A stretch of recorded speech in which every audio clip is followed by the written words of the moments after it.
me show these suckers how to ball out here. Oh man, let's get this together here. Oh, layup. Oh, shot. Oh, three. Oh, it's like Brick City out here. Mid-range. Oh my goodness, I can't buy a bucket out here. I missed the whole damn basket. Oh my goodness, what's going on, man? My game is looking trash. Oh, here we go. Black Power Media shirt. Now we cooking. Trees. I'm taking on three of y'all with these right here. Between the legs. Oh my goodness, behind the back. Layup. Oh, and then he just do a reverse. He is in beast mode out here. I ain't gotta look, it's falling. Oh my goodness, this guy is going 3, 2, 1. Kobe. Nice. Black Power Media, baby. Nice. Empower yourself. Go get you some of that Black Power Media again. Right here, blackpowermedia.org. Yeah.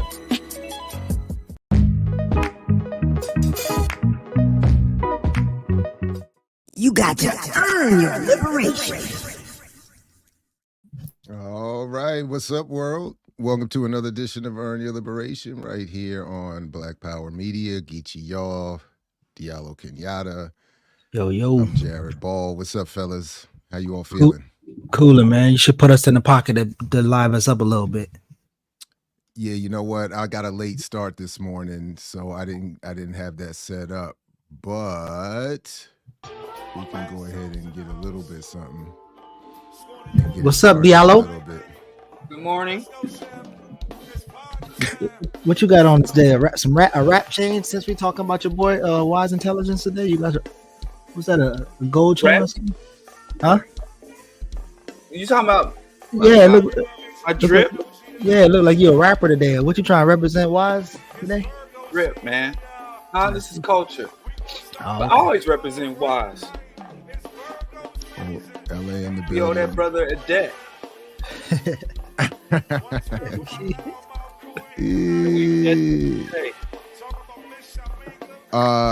Oh man, well we weren't supposed to watch Shirley for today, were we? I did. You ain't even gotta watch it, to be honest. You can watch a what you call those, one of the real. I'm sure it's better. I didn't see the documentary. I know, but the point was to critique the film, and I totally forgot about it. Well, I got some of it. We could just watch a reel. I'm pretty sure y'all can see the reel and y'all can see the problem. But so watch one of the little highlights. I'm really good at critiquing films I ain't seen because the formula is pretty fixed at this juncture. So, do you really have to watch them historical films to know how they're gonna do it? I mean, when Regina King is producing it, yeah. Huh? Regina King, when she producing it, yes. Oh. She's a hit or miss. South Central Los Angeles. Yeah, well, I think we normally used to everybody in the chat, but yeah, what's up? Where y'all coming from? Where y'all tuning in from? Yesterday we was on a call and everybody was talking about the native land instead of the actual what the U.S. call it. So Turtle pretty Island, interesting thing. or wherever they're from. Yeah. But comment where y'all from, where y'all tuning in from. Where y'all from? Minneapolis. Oh my goodness. Or as Ear Doctor said, Minnie and Appolis. Minneapolis, Philly. Philly's in the building. Why y'all collecting data on people? Cause we're gonna send you out there to go get them. New York. Hey, I was looking at this little this data thing. You know, New York is one of the poorest.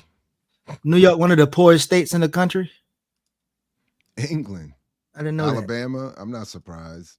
Alabama, New York, and all of Maryland. Valley, West The Virginia, Empire State. You're supposed Arkansas, to have wild. obscene levels of inequality. SC. Yeah. What part of South Carolina? What's up, South Carolina? SC. That's my cousin. Texas, Mexico City, Maryland. Alley. Oh, so Zinzi says she believes that, but I guess a few of the boroughs are quite wealthy, but the state as a whole is top 10 poorest in the country. Right. If that upsets you, you can know that the list of the happiest nations on earth was put out, and Yes, the sir. Holy Land, the land of the chosen, was in the top 5. Which land of the chosen? Israel. Israel? Is it real? Oh, But it was one of the few, if I'm not mistaken, it's one of the few Put your hope.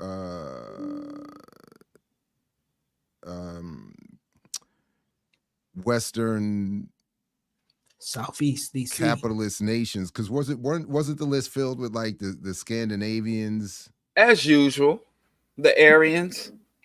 Yeah, I remember once upon a time, Panama was in the top 5 for happiest, at least happiest. Oh, that report that woke people are more likely to be miserable and depressed and have anxiety than woke people. That study came out of Scandinavia or the oh wow, Northern Europe, and the conservatives have been pushing that. That woke people are less happy.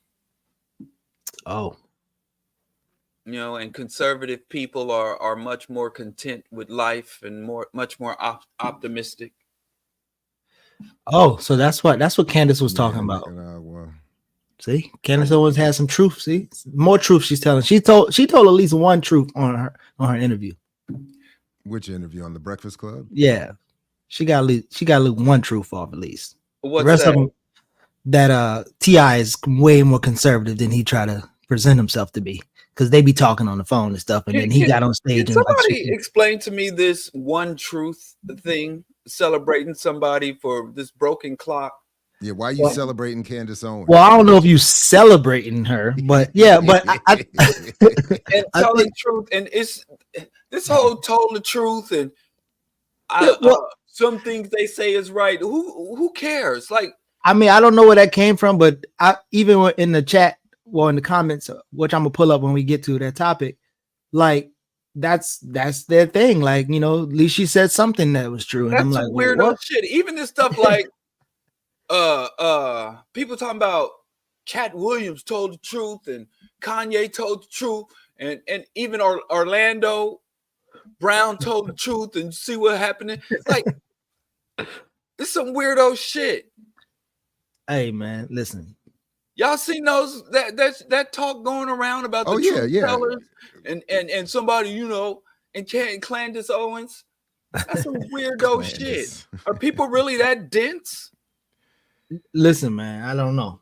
I think it's like, the argument of people trying to find points of unity. Maybe they like over exaggerating that whole idea of like, I got to find one thing that I unite with them on, and they really look for that and they listen for that. So I don't know.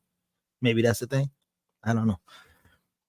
But I tell you one thing. I'm not gonna get too much into. I guess I don't know how much I can share. But on my plane ride back from I was wondering if you was going to talk about this. Yeah, my cousin's memorial service. I sat next to this brother who actually is the EYL manager, and so I was reading the book. I was reading Collie and Noah's book, Jackson.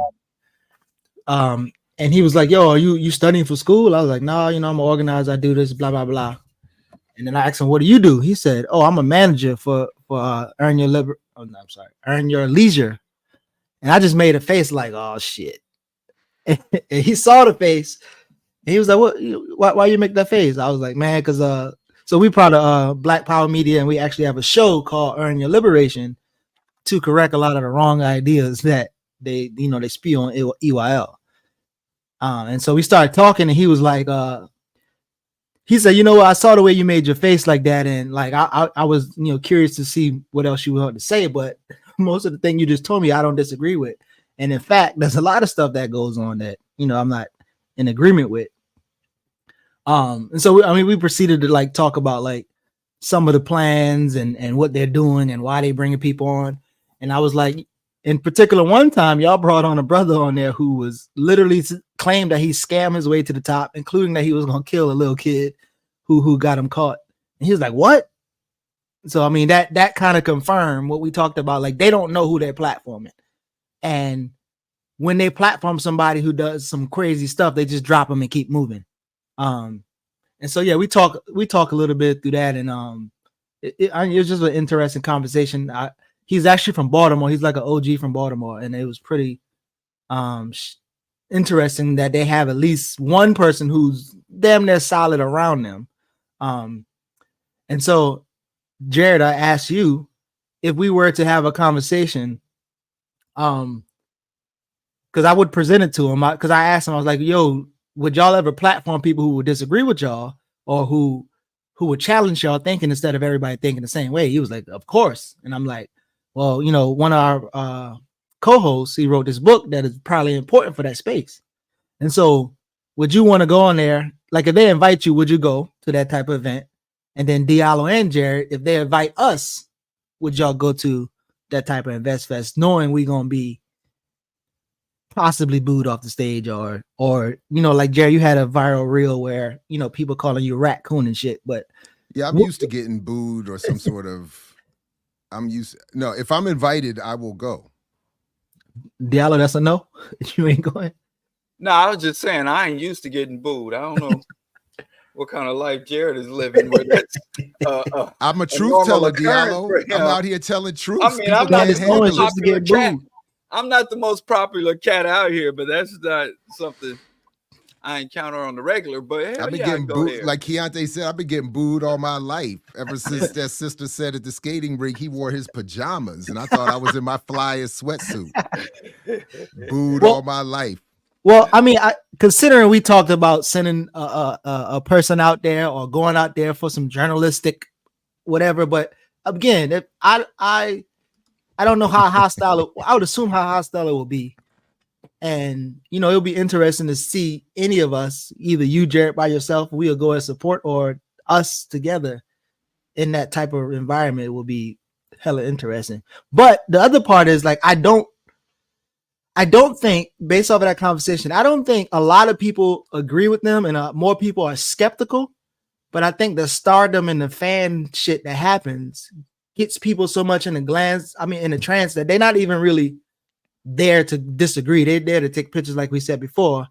And I told y'all in the chat that a lot of shit that we be talking about, talking to brother, seem like we, you know, are spot on. What you said, Diallo? It's prosperity politics. So if you go in there, and people will agree with everything and anything, it is kind of a cultish atmosphere. It's kind of like the Million Man Farce. You get people together in a group, and they start to, you know, kind of vibrate on the same frequency, to speak a language that people understand. So if you go into a group like that and you get up there, people are just going to rally and cheer anybody that's on stage, because they're not really hearing what you're saying, they're just absorbing and in the moment. And so people come. That's why people go there, to get that feeling. I don't know if you interacted with anybody after they came back from the Million Man Farce or some other type of, you know. I get it, like church. Right. It's not like Invest Mess is not. It's not. Come like on, Diallo. We trying to get an audition and you already messing us up already. Chill out, man. Call it Invest Fest. That's what it's called. Mess. I'm just saying.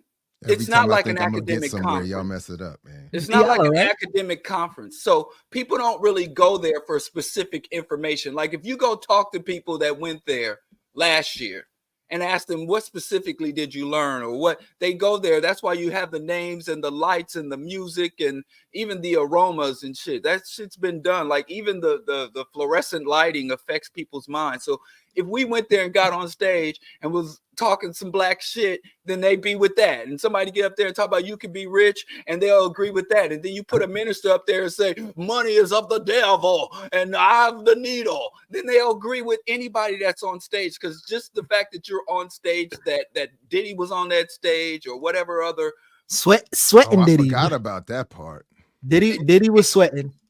But that's how that type of shit works. Because I've been there. I've walked into rooms with a bunch of religious people, and depending on the fervor and shit, people be like, right on, brother. And they don't know what the fuck you said. They just know, hey, I went to this place where all these people were talking about grand things and grand schemes, and we coming, and brother's gonna work it out. So right. I've been in those environments. So yeah, I'd go there, but I think everybody would be like, right on, brother, and agree with everything we say. And then the next guy comes up and says something contradictory, and they'll cheer him on the stage too. Yeah, that's just those type of a fest. It's a fest. I think you're right, but I also know, even being in spaces, rather I'm doing like a lecture or workshop, and Jared noticed, and obviously you know this too, but like there will be serious people who come and holler at you when you finish with the stage, and might follow up, and it might attract different people to a space. But yeah, I think for the most part there will be a bunch of cheerleaders like you. I mean, I don't always think every invitation or every gathering is going to be fruitful, but like I said, if invited, I tend to be willing to go. I go too, but I ain't having no illusions. And not that one. FYL about EYL. Diddy never gave them a money. That was a cardboard box with numbers written on it. Well, they claim they never got the money, right? That's what they were saying. I'd claim it too. If somebody gave me money and was on the run. No, this was before. This was before they was on the run. The police, if you think I take me to court. Yeah, they stealing Diddy's money. Yo, them memes are crazy. Yeah, I had homeboys loan me money that had a warrants out. I ain't mad at him. I'd have done the same thing. I'm just saying, Diddy gave him the money. Remember in The Sopranos, a whole that bunch was of people part that of owe Diddy money that all of a sudden don't owe him money no more.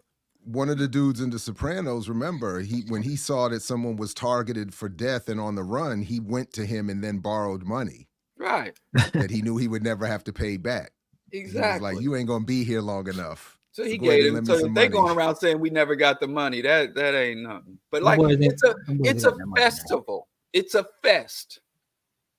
And which comes from the word feast. It's a grand old time. And like I said, I've been invited out to religious themed festivals or festivities, and I got up there and talked about them people like a dog, and they were cheering me on just like they cheered everybody else on. So I don't think we're gonna walk in there and drop a bomb and have everybody march out in unison with us.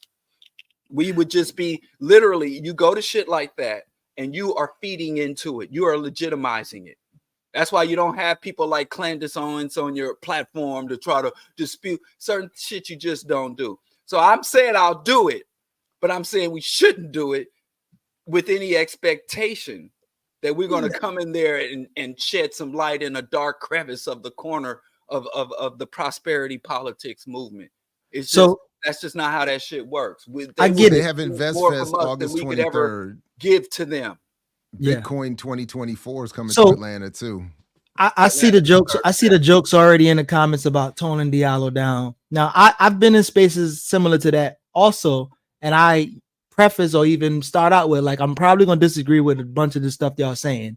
So even if we did go, like, could you speak to the idea of like how you feel like you would engage? Because I think this idea of toning down and actually being in a space where you can actually communicate. It's not like I think any of us gonna go there and start yelling at people. For the most part, like even when I was at that Bitcoin conference, I'm usually in disagreement with somebody on the panel whenever I'm there.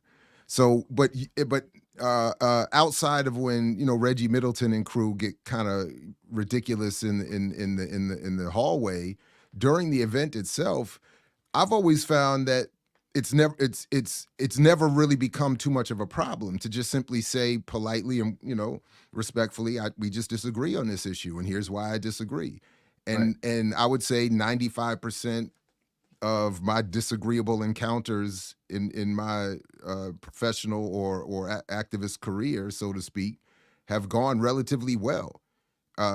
Even when there's a little bit of people get a little bit rah-rah, just it's not. So yeah, I would just say, look, we just disagree on this, and then I'll just lay it out, and then we can dap it up and keep it moving. Because like Diallo's saying, I'm not expecting to convert the crowd, but if invited, I'll go and lay out my argument, and then that's it. Right.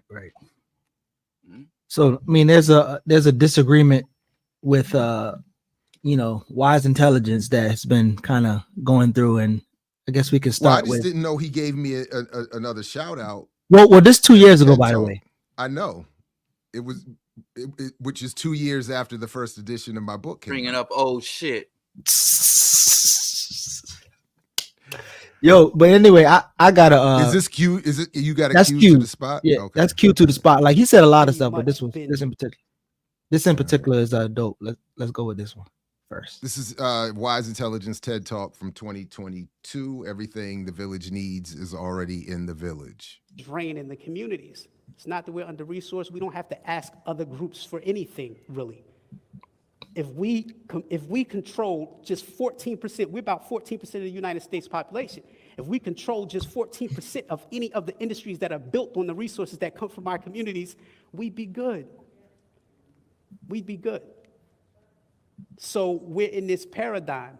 We're in this paradigm of believing the hype about our communities. Take Lonnie Johnson, for example. Just imagine the genius of the scientist Lonnie Johnson being used to build infrastructure in the Black community as opposed to building weapons programs for NASA.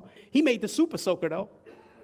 You know, we all like the Super Soaker. I like the Super Soaker, but I'm just trying to imagine the potential. Let's reimagine the potential of those engineers coming back to the community to build infrastructure in our under-resourced communities. But the academic genius takes the same route as the athleticism, as the music, the cultural art, the fashion, everything. Like, for example, hip-hop music. Hip-hop music, when it... Oh, you said to stop it at 8:50. Yeah. So But so you a missed couple the things. shout out though. You missed my shout out though. No, you can go back to your shout out. But so a couple points. Like throughout that talk, this idea of Black people controlling the production part, the distribution part, or the selling part. And again, he never gets to like the I guess the main contradiction in that. But for a second, I said, okay, let's look into this Lonnie Johnson example, right?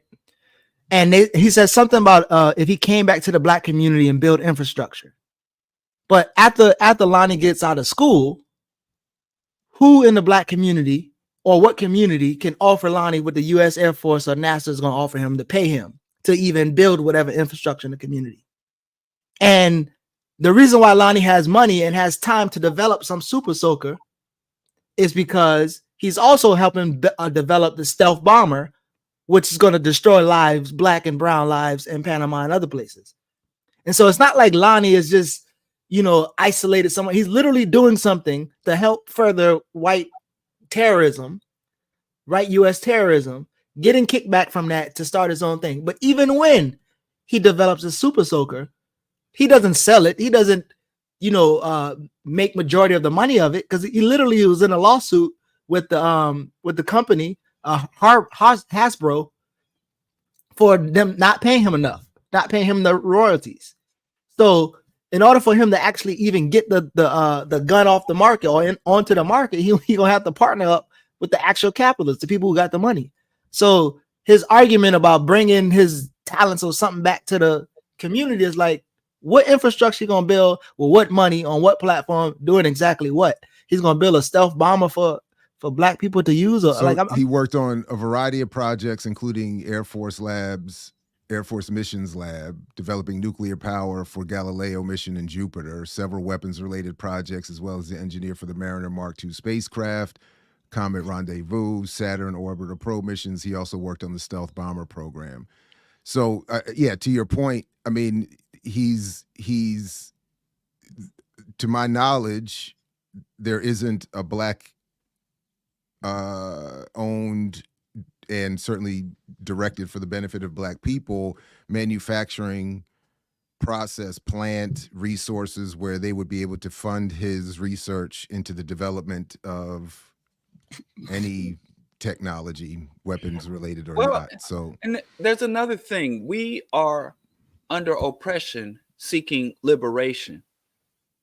They are oppressors seeking expansion and permanence. So even if you have genius, we need different shit.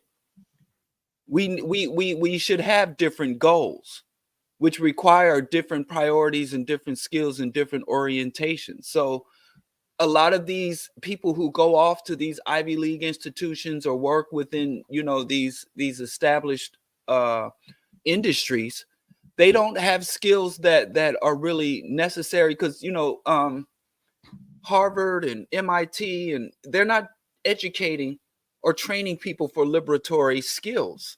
So just because you have a very high level skill or have a high level of knowledge doesn't mean that you have liberatory skills and knowledge. He was trained in oppression and accumulation. He was trained in his skills and his ideas and his mentality goes towards maintaining status quo and accumulating within that status quo. So yeah, I think that we are flawed in our thinking if we think just any Black person with a certain set of skills, abilities, or a certain amount of resources is automatically an asset to us, because we need different shit than them. But another thing in the integrationist mindset is we want no more. It's what Adam Clayton Powell said. We want no more than you have, and we'll accept no less than you have. Which I respect Adam Clayton Powell, but that's one of the most frightening quotes coming from a major figure in our community. You know, to look at white people and say, we want no more than you have and we'll accept no less than you have, is where most of our great men of big affairs, as Garvey called them, our men of big affairs, that's where they start and stop, in this very limited box called the systems and institutions of white hegemony and capitalism. And if you, no matter how well you do in that box, you're still in the motherfucking box. And that box is wrapped up in going over Niagara Falls. It's doomed. I still want to play my. I want to play my shout out though. Yeah. Get your shout out in there, man. I want to get my shout out in there. You try to skip past that real My quick. bad, dog. You know, you got all the praise. My Appreciate bad. that. I don't appreciate that. Further, you go into any one of those stores, any corner store in your hood, social study, pick any product out of the 200 to 300 products in the corner store. How many of them are produced by people that look like you? How many are produced, manufactured, or distributed by people that live in that community or look like the people that live in that community? We used to call them mom and pop stores, but the people that own the stores don't look like my mom and pop anymore, right?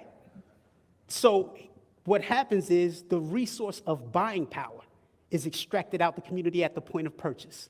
You know, we hear a lot of, whether it's real or imagined, $1.2 trillion in collective buying power that leaves the community at the point of purchase, because every time we buy something, it's leaving the community because we don't produce the products that we consume. So in these stores, when you purchase these products, with exceptions to Rap Snacks, how many other products are Black owned? So that was it. Shout out to Jab for inspiring them rappers to do right.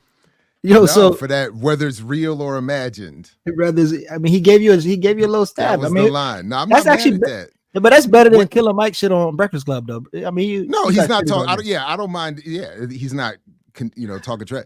But real quick though, what is also impressive to me about that, what I think we learned talking to Nkechi Taifa, is that you got to do all that TED talk from memory. I didn't know that.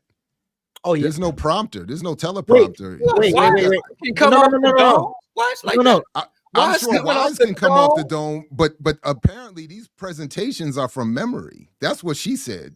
Well, I think it depends on the school, because some schools got that monitor on the front of the camera. Because the one we was trying to do in okay. Myrtle Beach, they got a I've little seen the monitor. teleprompter. I seen when they pan the camera, there's like a teleprompter. Oh, Yeah, at well, the front maybe of the they just stage.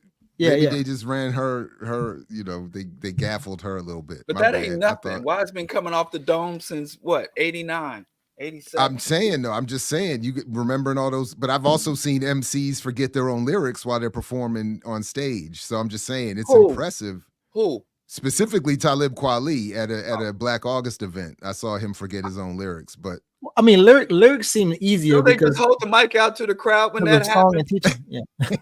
They do this shit. So, but listen. So speaking of rappers, he teamed up with Honcho or Quavo, and so I think even in these rooms of celebration, real quick though. Before we move on, there's a point he made that I think I have to speak to, because I hear a lot Okay. in terms of we don't produce the goods in our communities. Yeah. White people don't produce the goods in their communities either. Production evolves. capitalism seeks out the cheapest labor source and the most and the loosest environmental standards. So it did go from where the average person did live in the neighborhood where their shit was made. Like you would live in a polluted, squalid neighborhood, and there would be a garment shop up the street, and there would be a canning factory just here on the south side of Chicago. We have literally polluted sites that used to have lead and cadmium and shit in the soil in people where children playgrounds and shit. Because I was trying to do these community garden projects, and everywhere we go, and we sampled the soil. So Chicago used to be a major production industrial hub. And then when they came with unions, minimum wage laws, and environmental standards, production moved overseas. And it went from white girls in sweatshops and children working in set shops and children in coal mines in the early industrial revolution. And they go overseas and overseas sweatshops. And then you go from overseas sweatshops to robots making shit. And I'll tell you, the robots do all the manufacturing. Go to the robot communities. Not, I think this notion that we have to bring production back, because that's what Trump promised. We got to bring production back to America. We need to bring production back to our community. Under capitalism, that's not a good thing. And if you go to the places where shit is actually made, whether it is our clothing, our electronics, our glasses, if you actually go to those places where your coal, where your oil that fuels your car come from, if you go down to Mexico to the maquiladora, you'll see production places where people who live where shit is produced aren't in the best condition, economically or physically.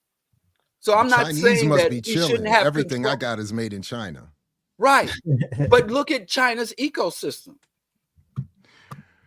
Look at China's ecosystems. And so I'm just saying, I understand what he's pushing in terms of we do need to control our production, not necessarily saying make our own shit, but we do need to have things produced and distributed. It's more about the ideology, the principles, the values, and the policies and the regulation that govern production, redistribution, and leveling, not even distribution and redistribution. It's more important to control the policies that govern production and distribution than it is to have physical hold on the actual production. The means of production in this day, the means of production are intellectual IP, intellectual property, and governmental oversight are as much means of production as having, like in what you call this time, controlling or owning a loom. I think we just need to reassess that and update that. That's all. I'm not saying he's wrong. I'm just saying it's got to be radicalized and updated.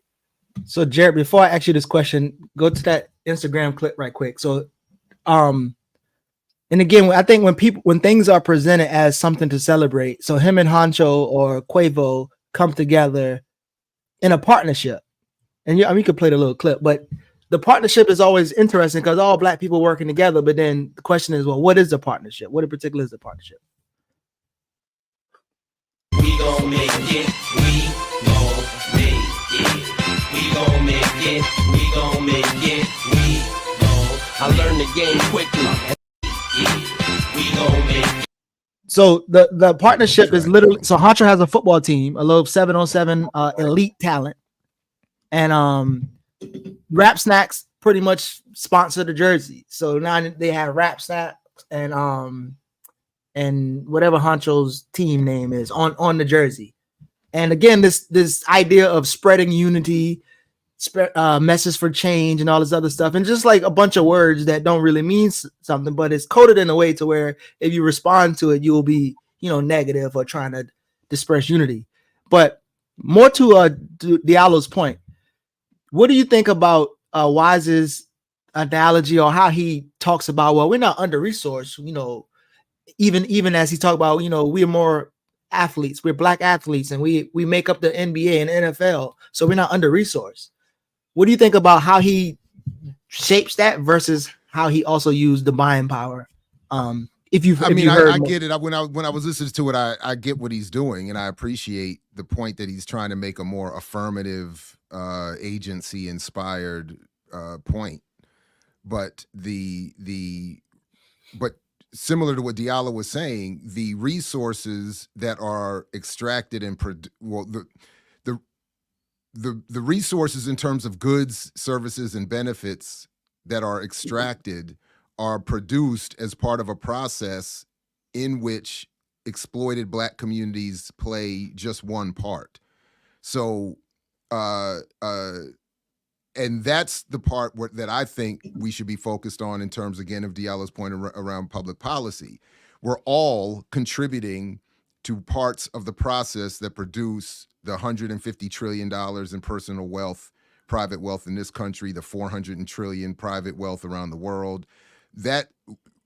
So whether that is us buying a product that has been produced in China, physically made in China and transported here, marketed and sold in stores here, that process, whether the person is in China or the consumer is here in Black America, that process is producing wealth, and we're not getting almost any of that wealth. So, and reason I'm struggling is because I get what he's saying, but the resources that he's talking about, he seems to want to say that if we somehow controlled internally all of those processes to conclude in the 14% that we represent in the population ending up with us, it just leaves out how all of this works and how capitalism works and how the labor force has been internationalized and is exploited internationally. Yeah. So that's why I think, again, the issue needs to be focused on how does capitalism work? Where does wealth end up once it's created as a result of that process? And then that wealth, how is that wealth distributed or not? Maybe he's well-meaning and maybe he's not connecting the dots, but I think at one point he literally talks about how public policy is literally stopping all these things from moving in a certain type of way. But then he go right back to saying, well, the process. So he said, we got one store or distributor who has our wrap snacks in Kentucky. And out of all I don't remember how many sets, 100 stores that it distributes to, none or one of them are Black. And it's like, I don't know that he actually understands what he's saying, as opposed to, I don't know if he understands what he's saying when he talks about the public policy preventing all of those processes, but then going right back to saying, we just need to dominate. Well, that's why I think it sounds like, especially in presented to a TED Talk audience, it sounds again like where the business community wants public policy is at the level of government protection of their businesses. Right. So whether it's tariffs and trade, whether it's regulations, whether it's permits, whether it's whatever. So that sounds like to me what this is akin to in terms of advocacy, where the corporate community is just saying, create the policy that allows my business to thrive, and then government get out of the way and let us do what we do. That's the Candace Owens way. Yeah, that's where it all falls down, as Kanye famously said. and I do want to speak to the condemnation and challenge really that Wise Intelligence put to the Black conscious community. But even then, before I even mention that, we are where we are as a result of economic warfare, deliberate subversion, deliberate undermining of our economic standing, of the deliberate thwarting of economic cohesion and development of African people, whether it is a slum on the south side of Chicago or a whole nation of Haiti, or take your pick on the African continent. This is economic warfare. And you can't economic literacy or even economic prudence your way out of warfare. If a people or have been under a relentless military attack, nobody says, well, we need literacy. We need literacy to counter warfare. Literacy is not a counter to warfare. Literacy can be a component of warfare. Literacy can be a component of warfare, but it is wholly inadequate. So Black people, individually or in groups, making wise economic moves and securing economic position or directing our economic wealth is not a proper counter to ongoing relentless economic warfare. And I think some of the realities of our condition can be so horrendous that it's easier if somebody diagnoses you with metastatic cancer and you were like, well, I'm going to go get my teeth fixed. I'm going to go get a cavity filled because I can grasp that. I can understand. And the process for fixing a cavity works, but you're still leaving the cancer, the tumor, unaddressed. And I understand the more immediate relief, but speaking to that, a lot of these invest fast, earn your liberation and entrepreneurial individuals often will give us some level of relief, some level of inspiration and hope on the surface, but they tend to want to ignore, if not feed into the tumor, the cancerous tumor at the core of economics, the economic ideology and the economic infrastructure that's killing the whole planet. But Wise did say, and I can attest to, having sat in the room with Wise Intelligence, sat across from Wise Intelligence with other revolutionaries. He says, I've accomplished more working just 1 year with these so-called the people we criticize, these Black capitalists, Black bourgeois. I've been able to do more in 1 year with working with these people. In 20 years, we're working with the people who claim to have the answers, the people who claim to be conscious. What is it that he's claiming he got done? But what does more mean? Because I mean, that sounds cute. I think it's obvious what it means, but instead of, just swinging back, whoa. No, I'm saying obvious to who though? Like I don't think it's obvious.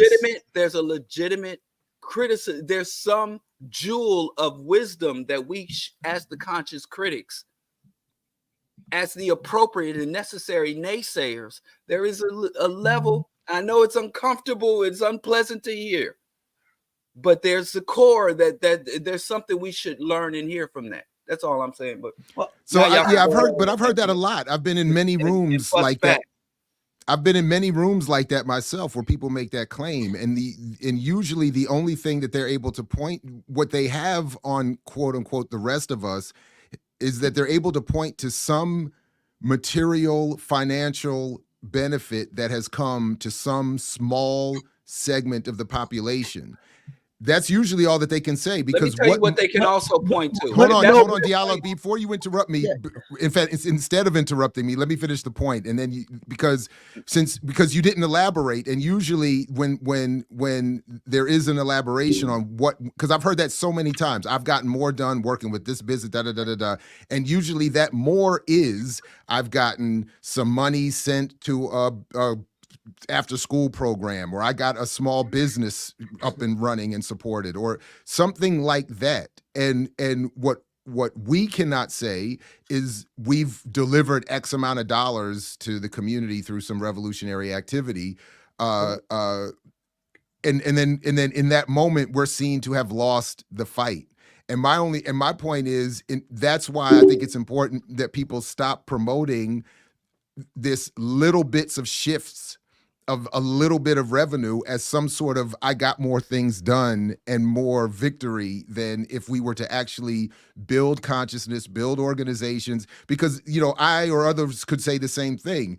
I've gotten more done in terms of getting people into organizations through working with radicals than I have in working with Black businesses. I mean, but so it would be, so that's why I'm a little bit skeptical of those kinds of claims. So let me say this too. So Candace Owens and Earn Your Leisure can say they have done more than us or any other platform.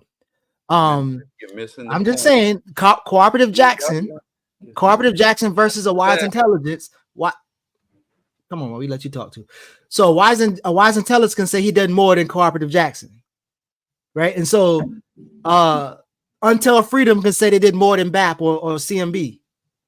So that's And why then the Democratic Party's about to tell you they've done more than anybody. Yeah, so that's why I'm you asking should what vote more. for Joe Biden.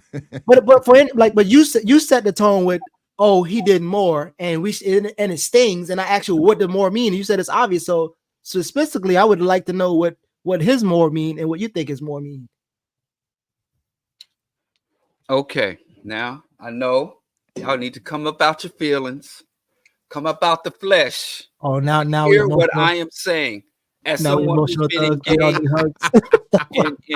in progressive, liberal, radical, organizational efforts and struggles, it ain't got shit to do with the goddamn money.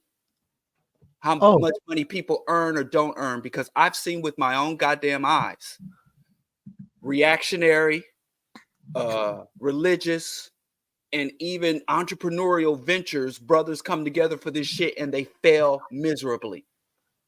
I've seen people, and we've seen it in real time. We could all name those type of projects that the Black capitalists come to and they fail miserably. Black Christians, Black Muslims come to and they fail miserably, where the thing they claim to stand on completely loses all its legitimacy, corruption. We all know that those problems exist. But one thing I have recognized that I've even lamented is that we don't take our struggle as serious as they take their shit. We don't see our shit as real as their shit. I ain't thinking about, oh, who put more money or who put out more plates. You know, I know ain't no Black liberation struggle gonna put out more plates of food. So what is the more that they've done, though, Diallo? Wait. That's what I'm trying to get to. No, even before the war, you said we don't take it. Like, you talking about we on the internet or we actually in community? Because we on the internet might be a good argument, but you saying people everyday organizing in their communities don't take it seriously? Diallo, you keep saying that, but I'm asking, when what is the more serious what is the result of the more serious approach that the business community has that we don't have? And what is it that you're saying happened? So, like, when he says, I've done more with this business community than with the revolutionaries, and then you say we should just know what that is, and it's pretty obvious. I'm saying it's not obvious because I don't know what that is. I don't know what it is. So I'm asking you, as I've asked people who made that argument, like Wise that you described from Wise, and all they've ever told me is something specific about a money amount. I ain't said nothing about money. Well, that's why I'm asking you, but you haven't said anything. I'm asking you. So what is it? No, what is it? You haven't said it yet. What is it? One more time. I said the consistency, the commitment, the seriousness, the willingness to engage, to failure and understand and regroup after a failure. I've seen it. I will go speak to what is the more like, he's gotten done? That's what I'm asking, Diallo. What is the more that you and he are saying has gotten done?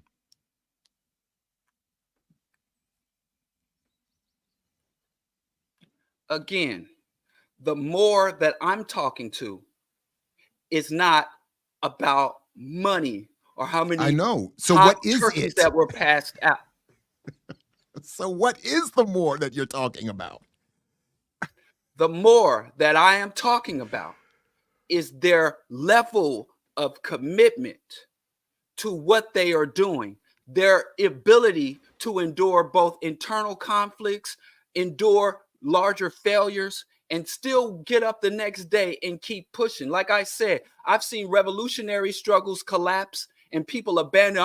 I'm sure you've all encountered. I ain't with that. But Diallo, he said he gets more done. He has gotten more done with the business community than with the revolutionaries. What is the more?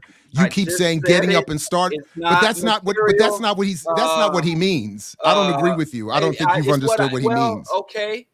I said that he issued a challenge and a criticism. And after that challenge and the criticism, I was trying to speak about some things that I've not just observed, but I've encountered in the struggle when I'm working within the movement, within the conscious community, versus working with Negroes out here in that are trying to promote integration and elevation, their level of commitment to what they do, their level of consistency to their work, you know, how serious they take their work. But bless y'all hearts. Bless y'all hearts if y'all been out here and y'all have an encounter or completely oblivious to what I'm saying. Well, bless y'all hearts, because I think that's interesting though. I think that's interesting within Black Power media.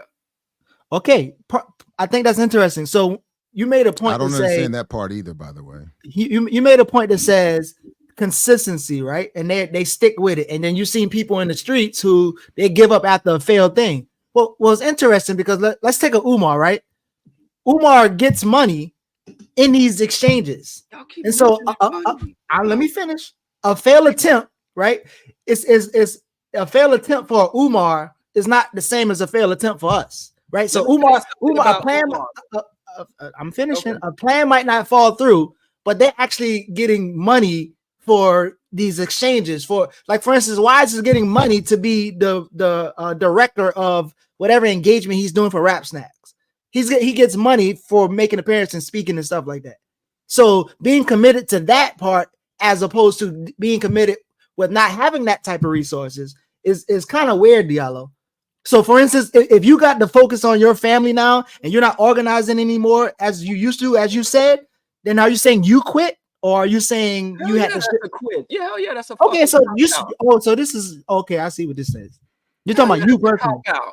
Okay then. So, but there's confusion here. When you're doing something that is supported by the state or the existing power structure, it's going to be easier to maintain that work. It's going to be much easier to stay committed to that work than it is if you're trying to be a revolutionary and change that structure. That's one thing. Separate from that, I don't agree with you and have not seen in my own experience anecdotally any more willingness to quit the revolution than there is to quit business efforts. Wow. People quit business efforts. Okay. Oh yeah, all the time. People like Daruba just quit, right? People try business efforts. And then, but wait a second. So that's one thing. But the third part of this, Diallo, is that you've hold on. The third part of this, hold on, Diallo. The third part of this that you keep saying we're only responding to with feelings is that you, as you've reported, Wise intelligent, and I'm saying, though not specific to Wise, having heard the exact same thing said in spaces so many times. The only thing people speak to when they claim to have gotten something more done with the business community than with the revolutionary community is something financial. What I'm asking, I understand again, but when I'm asking you right now, as I've asked people who have said what Wise has said, what is it that you mean you've gotten done more working with the business community than with the revolutionary community? Whenever they answer that actual question, which you still have not done, the answer. No, you haven't. Hold on, let me finish. I'm going to explain. No, you haven't. You accept the fact that I said I ain't said money or plates. Because that's what they say. The ability to endure failure and to hold. Right. That was the first part of my answer. Keeping the faith. That was why I've seen a lot of people. That's not getting something more done. Diallo, please listen. Diallo, please listen. And you're interrupting me and going on another diatribe, and you're not listening. That when we in the liberation struggle, people are quick to be like, man, fuck, I don't need this shit. I could quit this shit tomorrow. Diallo, but you're not. That's not what I'm saying. You're talking about. You're going on and on about something I'm not saying. This is really frustrating. Please stop and let me finish. Please stop and let me finish. You're talking over me and not. When he said it, I ain't saying that's not what I'm saying. But that's not. But Diallo, that's not what I'm saying. Again, I'm not saying that. So everything you just went on in an interruption was to speak to what I am not saying. The reason I started this response with responding to that point was because that is a separate issue from what I'm asking. When you ask someone, what is it that you've seen more occur working with one community versus another, all you're saying is a persistence to stay in that. That's fucking valuable. That's more important than anything else. Let me finish. Golly. But what I'm saying is it's easier to do that, to stay in it when you please, again, Diallo, Who you're the gives one a shit not. about what we ain't talking about what's easy and what ain't easy. You're That's not not the listening. point here. The debate. You're not and listening. the You're point not of listening, contingency Diallo. is You're not not whether or not listening. one got an easier job than Y'all the about to other. unravel. We're just not. He's just not listening, and you're not letting. You're You're also. You're not not. listening. You're, You keep asking me the same question and claiming I didn't answer you, and y'all And just step on me and jump and interrupt me just as much. So I mean, come on now. Yeah. I'm just saying. You sit here. You didn't tell me what the more was. You didn't tell me, and then you turn around and say, "Yeah." You talk about the consistency and it's easier. Yeah, I will tell you it's easier.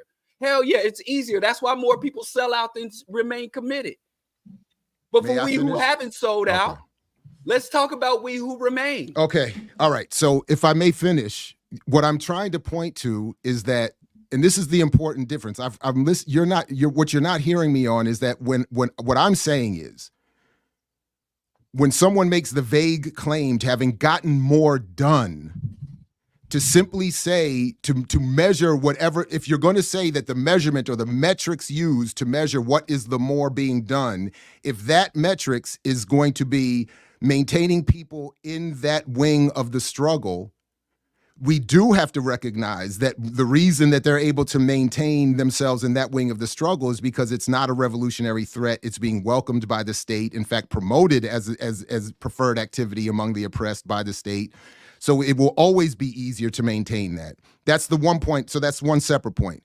Separate from that is the fact that I do not agree with you that when Wise Intelligent or anyone else makes the claim vaguely that they've gotten more done working with the business community than working with the revolutionary community, I do not agree that any of them, including Wise Intelligent, have ever meant keeping people within the struggle as opposed to something else. And in my experience, that something else has always been, we've been able to get a business started, a program started, some money sent over here. That's always the way they've measured the more they've gotten done. And what I'm simply saying is, that is the inappropriate or it's an inappropriate metrics or standard to measure activity or getting something done on. What we would have to, so I would argue then separately, and finally, that the revolutionary community has gotten more done than the business community in raising radical consciousness and encouraging people into other forms of response and activity. Now, the amounts of that is, in terms of developing that consciousness, the revolutionary community has far outpaced the Black capitalist or business community. The overall numbers of that are obviously not going to be the same because, again, if you're in a state-supported endeavor, you're always going to have more numbers because you're going to have an educational apparatus, a media apparatus, an entire pop cultural apparatus, all encouraging that and discouraging, along with the police, COINTELPRO, the state, and everyone else, revolutionary radical activity. So that's all I was trying to say. I do not, and yeah, so that's it. So before we get to the Q&A segment, real quick, I think the idea of what is revolutionary, right? Because I don't like, man, don't do that shit. Say what? Allow me to speak. Wait. Nobody muted your mic, and I'm talking right now, so I don't know what you're talking about. Well, chill out. Let me finish what I'm saying. Let me finish what I'm saying real quick. Diallo, can I finish what I'm saying right quick? Those points, Jared. You just wrote it down, so you can get to them in a second. Let me just finish this. Whenever you say something about the revolutionary people in the audience, to me the argument already goes out the window because I don't even know who the fuck is in the audience. So I don't even know if I would call them revolutionary. It could be a bunch of cultural nationalists there. It could be some Kwanzaa event. I don't know what it is. And in terms of the business people, let's not act like we know business is not tanking. Let's not act like we know that like we cover Rap Snacks. We don't know what and we know how successful Rap Snacks is or isn't. We know how the distribution deal is set up. So again, the more is subjective just as well as the revolutionary. And then how did Wise get his consciousness? I mean, to Jared's point, how does Wise get his consciousness in the first place? If these people didn't accomplish much, or if he accomplished more. But I think if we get into the question in the Q&A section, it still can have the conversation. But if you feel like you need to share before we do that, that's cool too. All right, go ahead, do that. First of all, in terms of it's easier to maintain, I see Black entrepreneurial, the Black integrationists fail as much, if not more, as the Black liberation struggle. So when you talk about it being easier to maintain, it is easier to maintain even through struggles.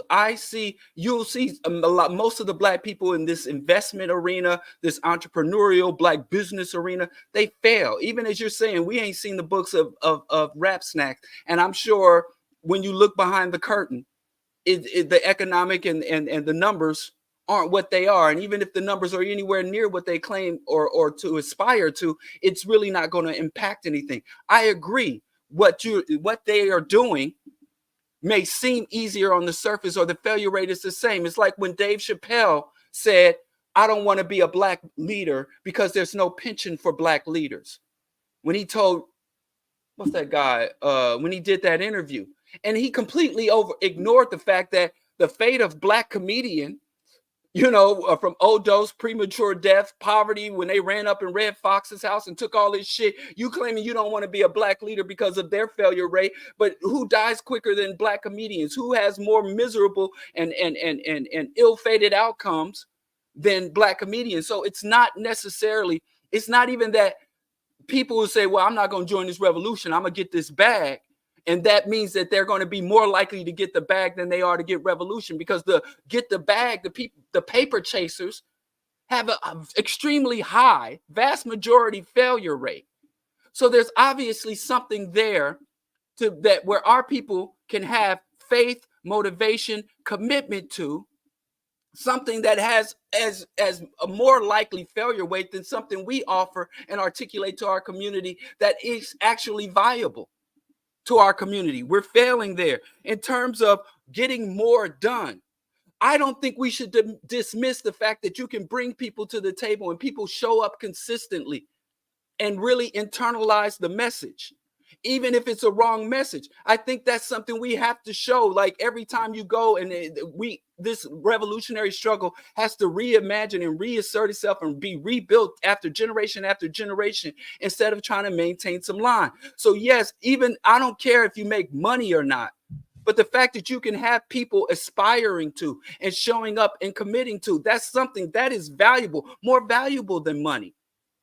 That's something more valuable than money. And so showing yeah, and our people showing up to church year after year, decade after decade, century after century, and we got churches on every fucking block. It's valuable. And you support that. It's valuable. Valuable. Shout out to the liberation theologians out here. It's inappropriate to compare. That is the main comparison.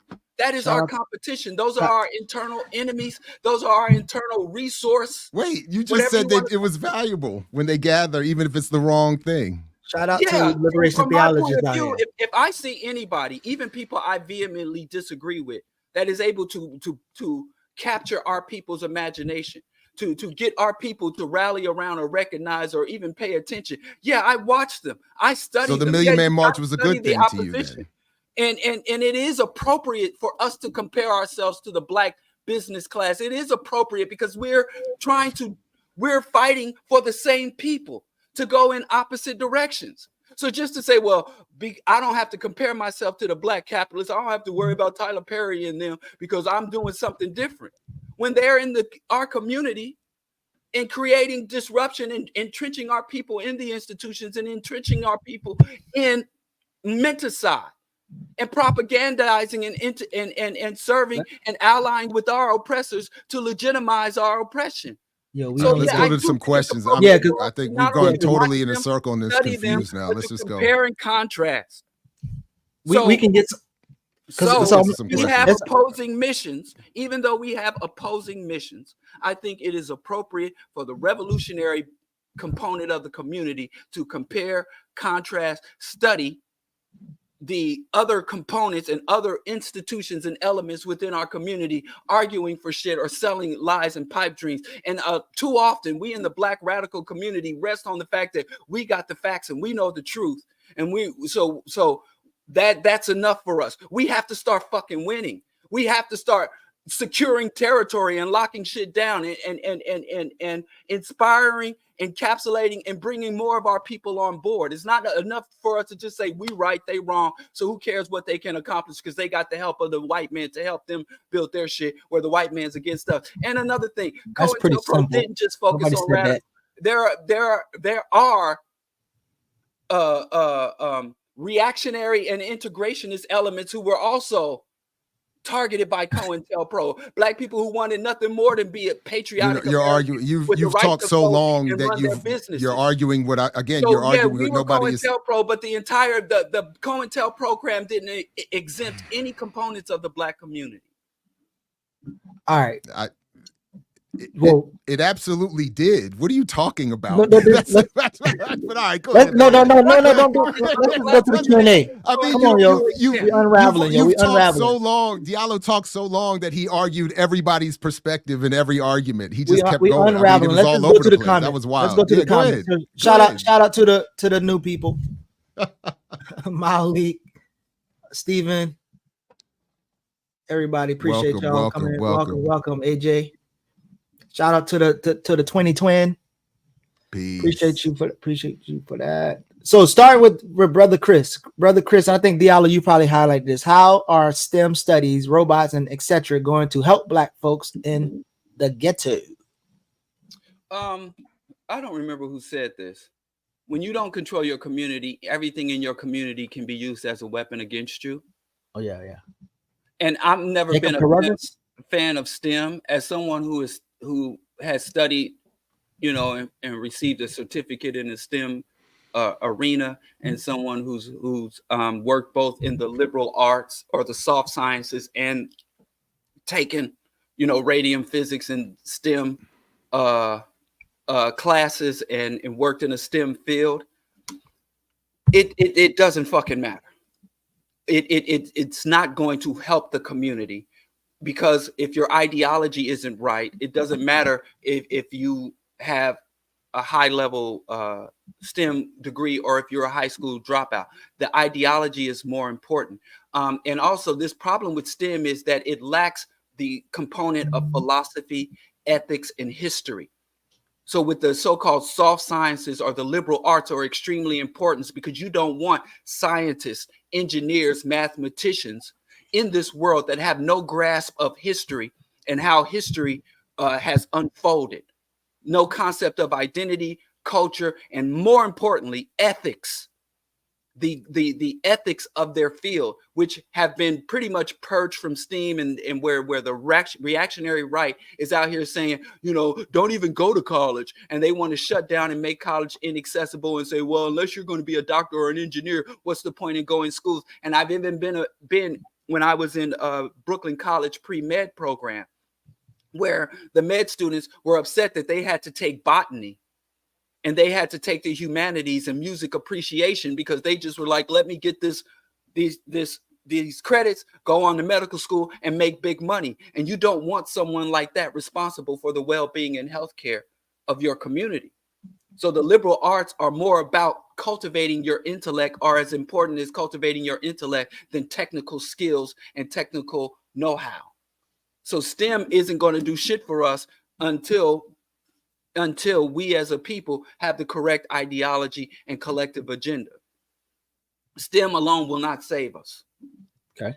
So the answer is no, it won't help at all. And just to go back to the quoted response I got when raising this as an issue at Morgan, 7, 8, 10 years ago.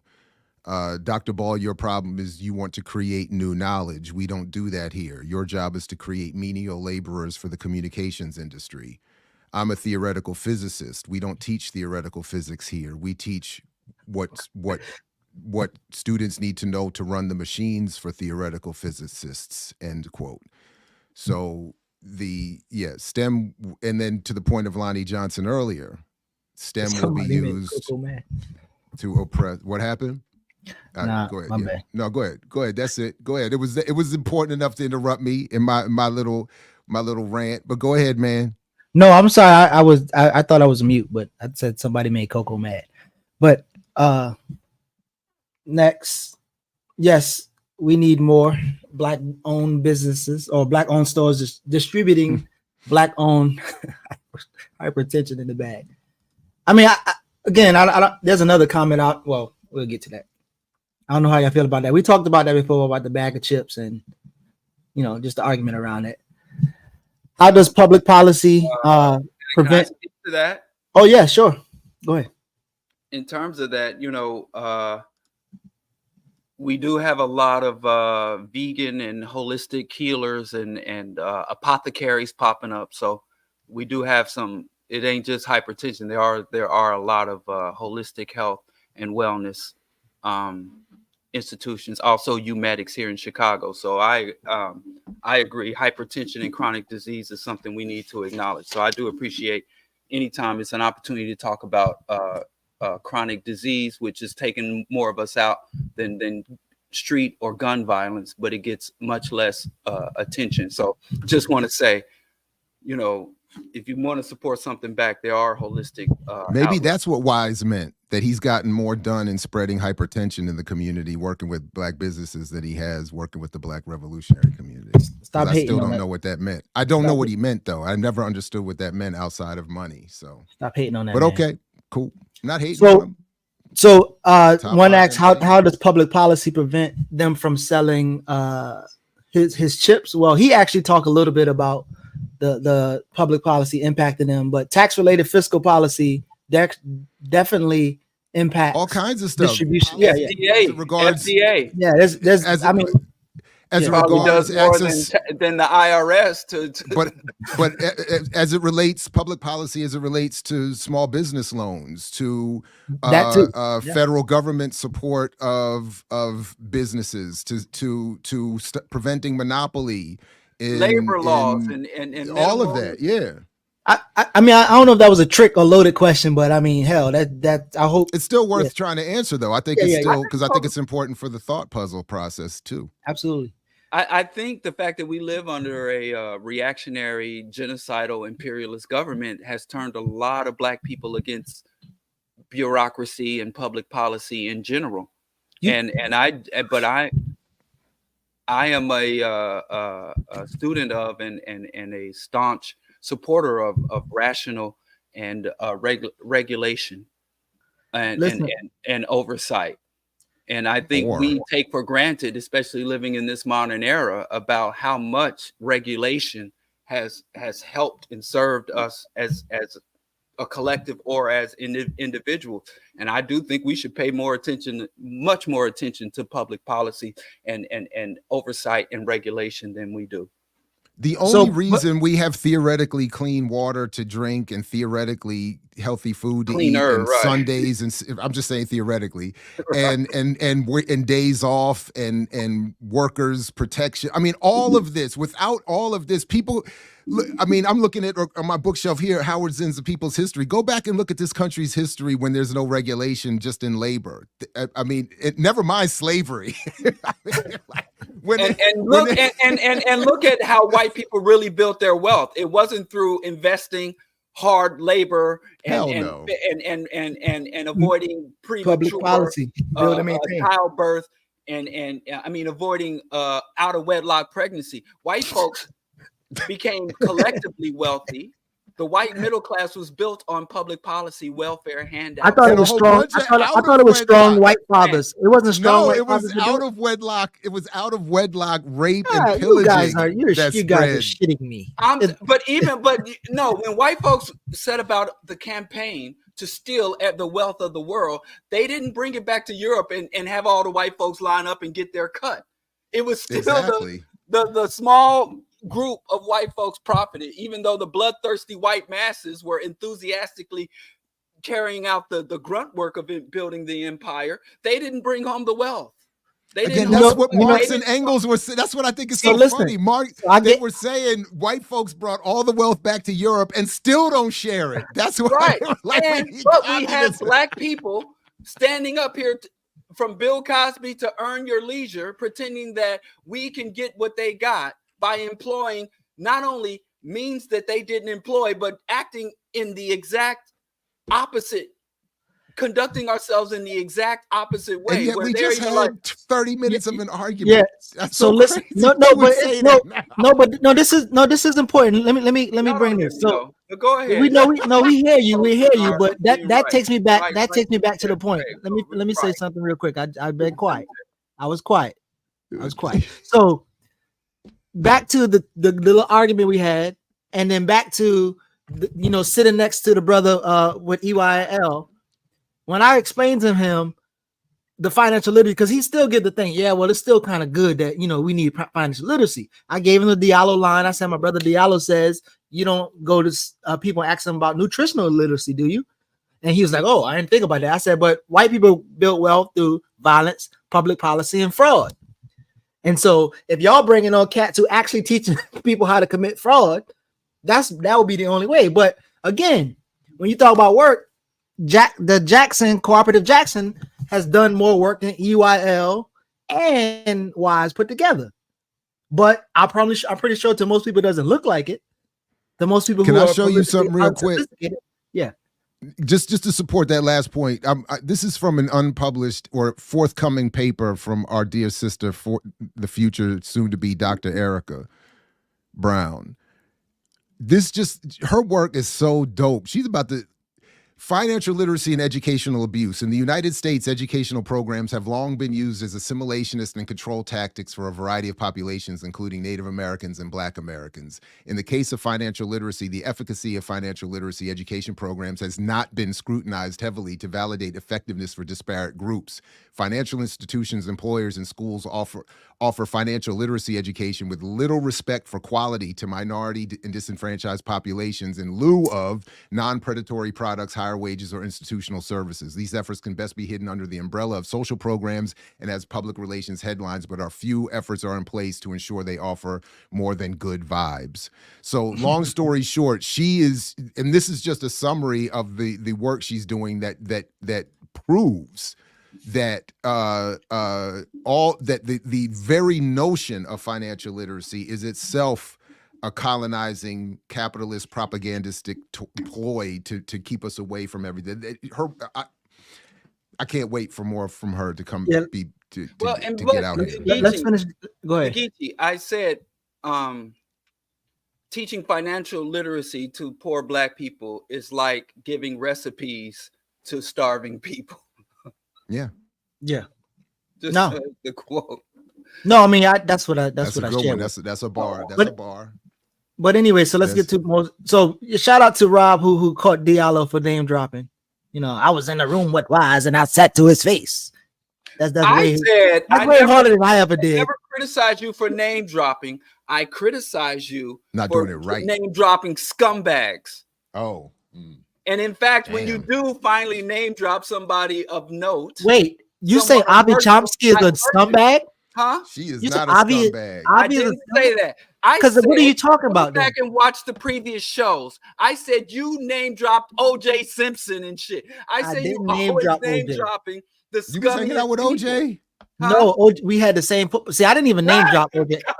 I name dropped Lou Saban. Lou Saban is more important than. Let me just. Wait, you was on glad Epstein's all this shit is plane? on tape.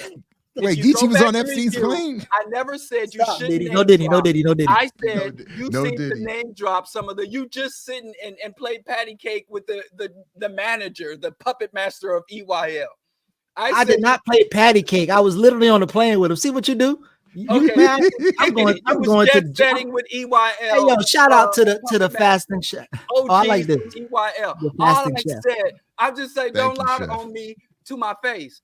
All I said, you name drop scummy people. I didn't say it's bad to name drop. I said just you seem to name drop the worst among us. And whenever you name drop a person, there's only one person that I name drop, and I didn't name drop, but it just so happened One person? we grew up together.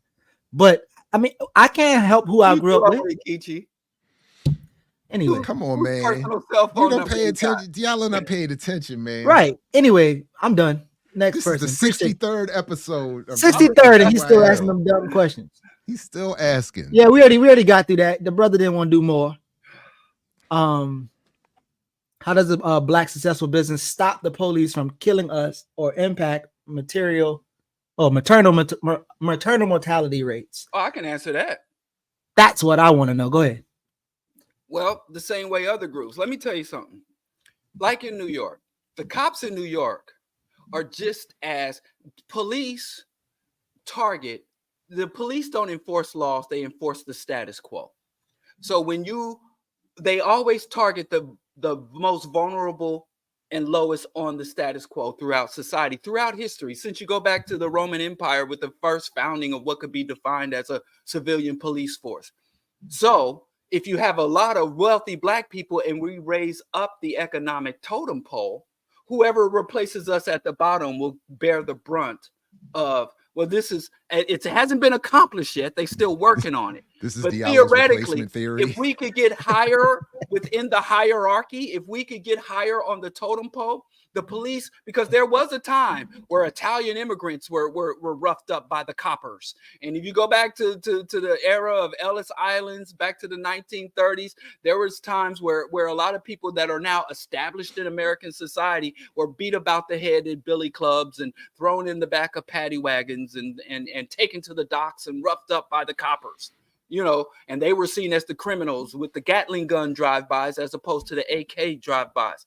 So theoretically, I think people who argue that, saying we get a lot of money and then we start funding politicians and funding political parties and then we start having lobbyists and use our millions of dollars to take a Black business and form a Black corporation and a Black conglomerate, and then we get Black multinational corporations and then Black think tanks, and then Black think tanks write Black policy and then fund both the Democratic and Republican Party, and maybe in 150 to 300 years we could reduce police brutality.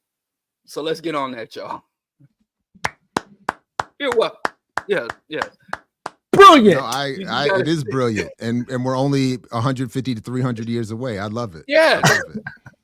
And then the cops will be like, "Yo, just let that Black kid." And then just like the drunken white kids get a slap on the wrist and sit home, drunken, elite, wealthy white Black kids can get that same treatment. So that's how. So they appear to take it more seriously because they do this for a living, and revolutionaries still have to go to work half the time. Most Black entrepreneurs, most Black secure the bag. They got a day job too. Yeah, they definitely hobbying. Shout out to the 50. Even Jason. Even people that way up there, way blessed, be on payrolls. Y'all know we're an hour and 22 minutes into Jason, thank you very much. Topic. Just one topic. Yeah, we way off here. Yo, so we might have a new brother. And look, and this is his first impression. How y'all acting on here? Diallo said he wise sat in front of him and said he's gotten wise. No, he didn't say that. Done.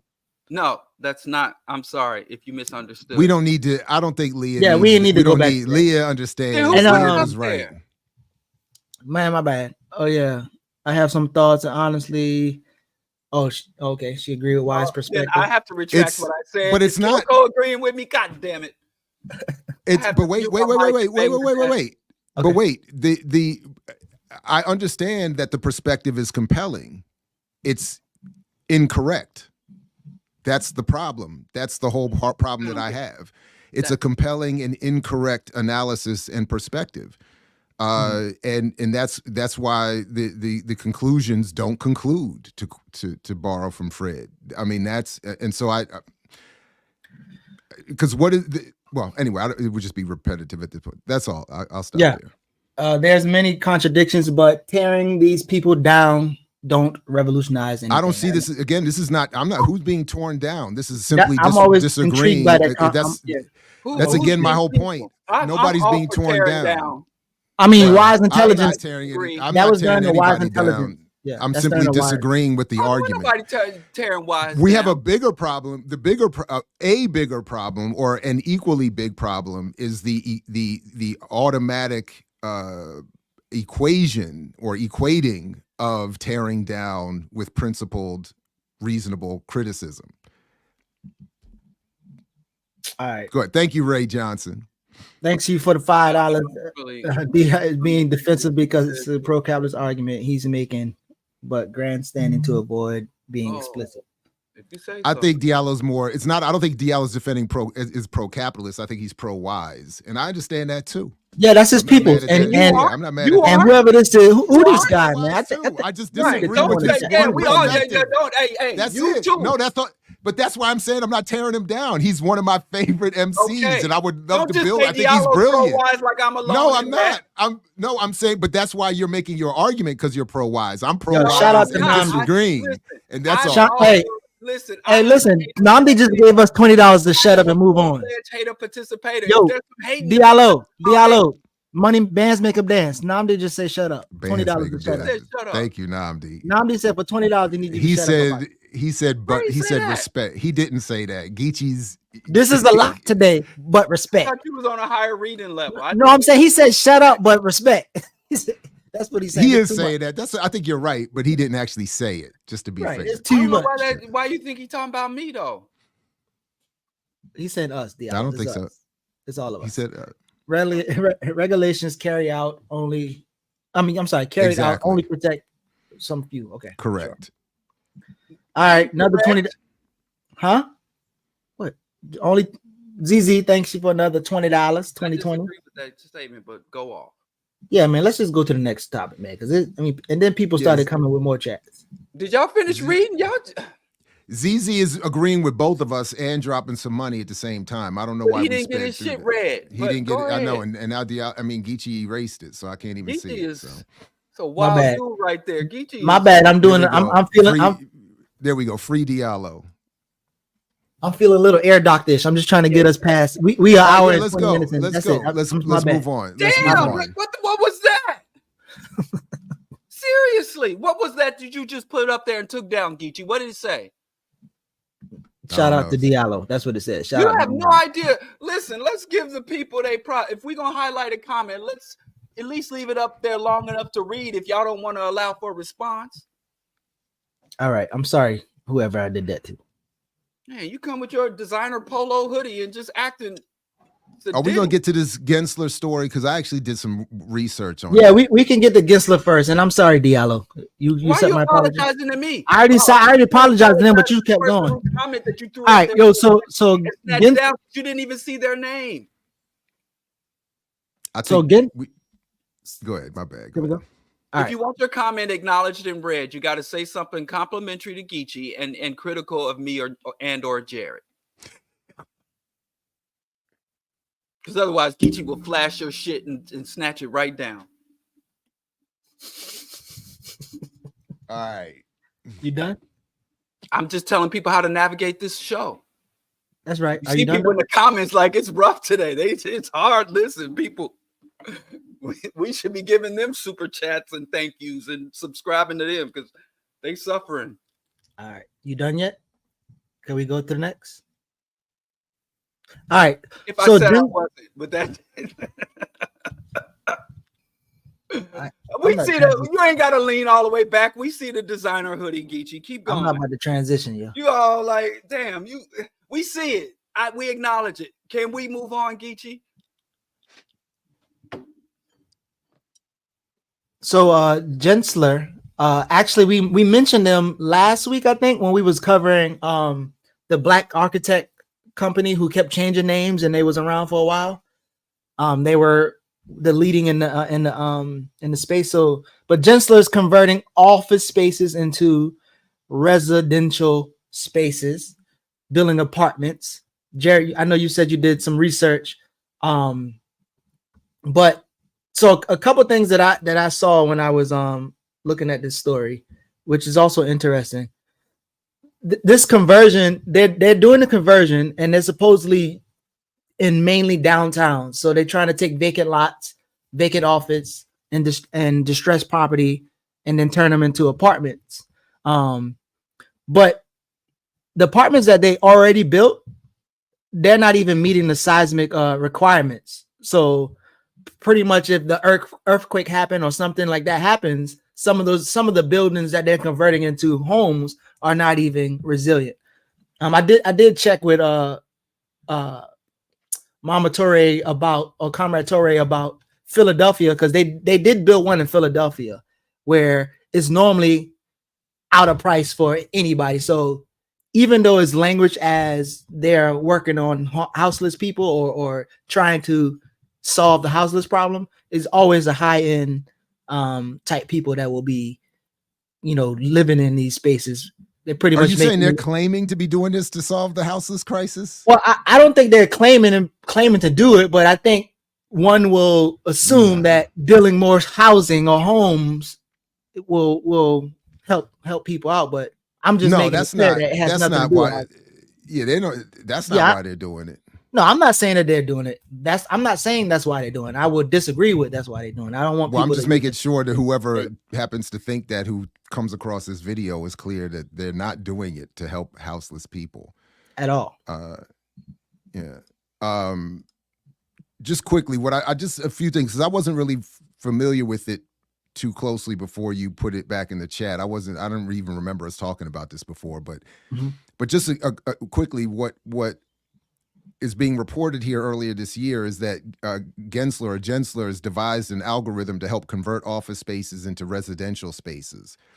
So, and just a quick summary of it is that their algorithm evaluates 150 aspects of a building's layout and design, such as core to window depth and the number of elevators and parking spots. From public data, broker websites, and subscription services, the tool can determine a conversion viability score in hours. Simplicity and speed are key. There's always that desire to tinker, Painter says, about complicating the algorithm, but we knew these decisions need to be made quickly and inexpensively. So they've found a quick and inexpensive way for them to find what existing commercial real estate they can convert to residential. And then why I think that they're doing this, I went to one of my favorite spots, Wall Street on Parade, and I will pull this story up here. One of the reasons why this came out just yesterday, I believe, the 28th. Yeah, 5 banks have a combined $500 billion in commercial real estate loans. Number one is J.P. Morgan Chase. So there's a lot of debt involved with commercial real estate that, as this story reports, smaller banks want to get rid of. So they're looking to invest to survive. So there is looking to invest in residential real estate because the commercial market is, as I'll come to in a minute, collapsing. But it's also monopolized by bigger banks. So what this story is saying is that the bigger banks have a holding. Let's see.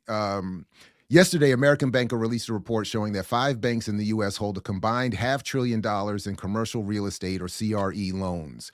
It came as a big surprise to a lot of folks that the bank holding the largest amount of CRE loans is J.P. Morgan Chase, whose bank holding company is also exposed at $49 trillion in derivatives as of December 31st, 2023.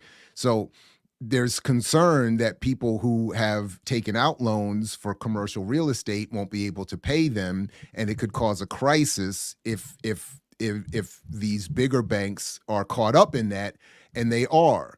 Now, the good news for the bigger banks is that, and here are the totals for the loans that they hold. On the commercial real estate, each bank. But it totals to $500 billion, 500 million, or billion rather, and more. But as the Federal Reserve Chairman Jerome Powell testified on March 7th, there will be bank failures as a result of this issue, but not the big banks. And the reason is because of the standing repo facility program within the Fed, with a capacity currently of $500 billion to lend to federally insured banks if should they need it. The big banks will be bailed out, and this is why they don't mind having a monopoly of these CRE loans. But the smaller banks will collapse because people aren't going to be able to pay. But what this thing also shows, this story also shows, is that the $500 billion that this program has in the Fed to pay to back any collapse that the bigger banks might suffer, it's actually way more than that. And as they show here, that repo loans from that these are repo loans that allow people to repossess the debt that they lose. Right.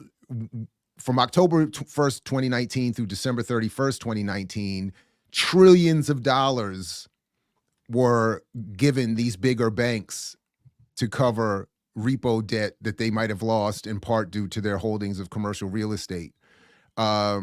The full meaning of the chart above, let it sink in. Its story says the Fed can now funnel trillions of dollars in cumulative loans to mega banks on Wall Street, report the names of the banks and amounts borrowed 2 years later, and get a complete news blackout from mainstream media.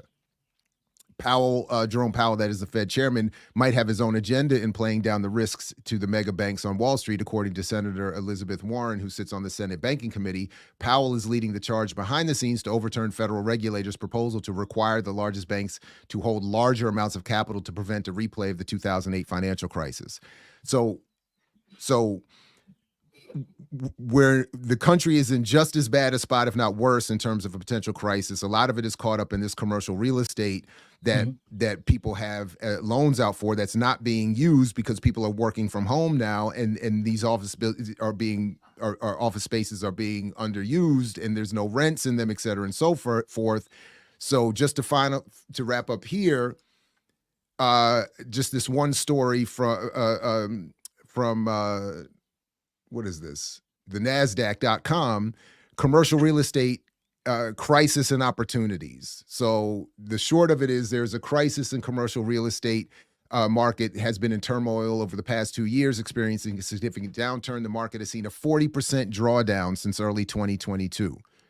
So there's this huge market issue. The big banks have all these loans, so they want to try to find a way to convert these commercial real estate spots into residential, so they can sell and rent out, not to solve homelessness, but to get more people who are looking for a place or a second place to live and make more money, and maybe even get more investment just on the idea that they will be able to in the future sell these spaces as residential spaces and make more money off of that. Meanwhile, the broader concerns of their exposure still are there, and so it's similar to that. It's similar to the blockchain in Baltimore finding blighted houses, because they technically are developing algorithms to, locate these buildings so that they can, convert them. But so as you said, these developers, they're catering to like wealthy people who don't give a damn about people being homeless. And they spend all this money on cars and different things and try to pretty much build this, one-stop shop. I've actually seen a lot of these places in Atlanta where you live, and there's restaurants, bars, basketball, everything, right? And they're actually people that are wasting money. So it's interesting when you talk about buying power. If there was some kind of data that shows how much money wealthy people waste on non-important or non-essential things, I'm pretty sure they will outpace us. But so I have this question though. So we talked about McKissick and McKissick last week, and this is McKissick's leader of their industry. And if McKissick, and this is my question, if McKissick or a black company were to move more like, there's a Chilean developer named Alejandro Aravena, who does contract with the city to build more beautiful houses for people, low income people.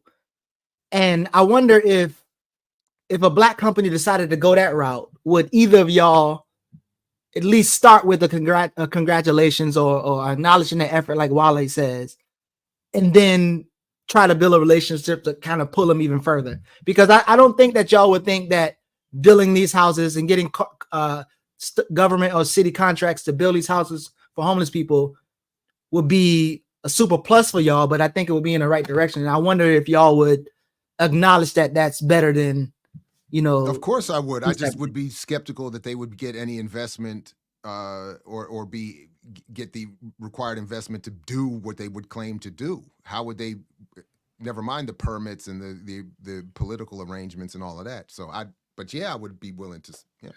Listen, capitalism doesn't seek to solve problems. It seeks to profit from problems. And I don't care if it's homelessness or the destruction of the ecosystem. No problem. You notice that many of these gene sealers or these so-called progressive or green corps, they always start with, this can be profitable. This is a way for people to sustain profit or even increase their profits. And when they talk about water and water contamination and ocean acidification, so profitability is what's destroying the planet. And the only way we can convince the investor class to engage in something that is less destructive or even could be defined as humane or helpful, you have to argue or demonstrate how it can sustain profitability or increase profitability, which means nothing really gets solved. They just shunt issues around. And so the only way they're going to really invest in housing insecure people is if the government will come in and guarantee and subsidize the rent, so that whatever they can afford to pay to be affordable, the government's going to have to bring it up to not affordable but profitable. And I think Jared's homeboy Richard Wolff was like, that's the worst thing. When you turn houses into commodities, it always collapses the market. Right. It always causes economic turmoil because homes are made for living in, not for generating profit and wealth.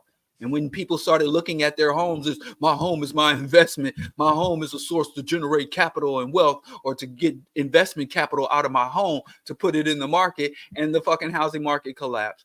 But as he was talking about, these bank collapses just means bank mergers and banking monopolies. It's just a sick cannibalistic cycle. That's all I could think when Jared was going over the data. This is cannibalism. This is economic cannibalism.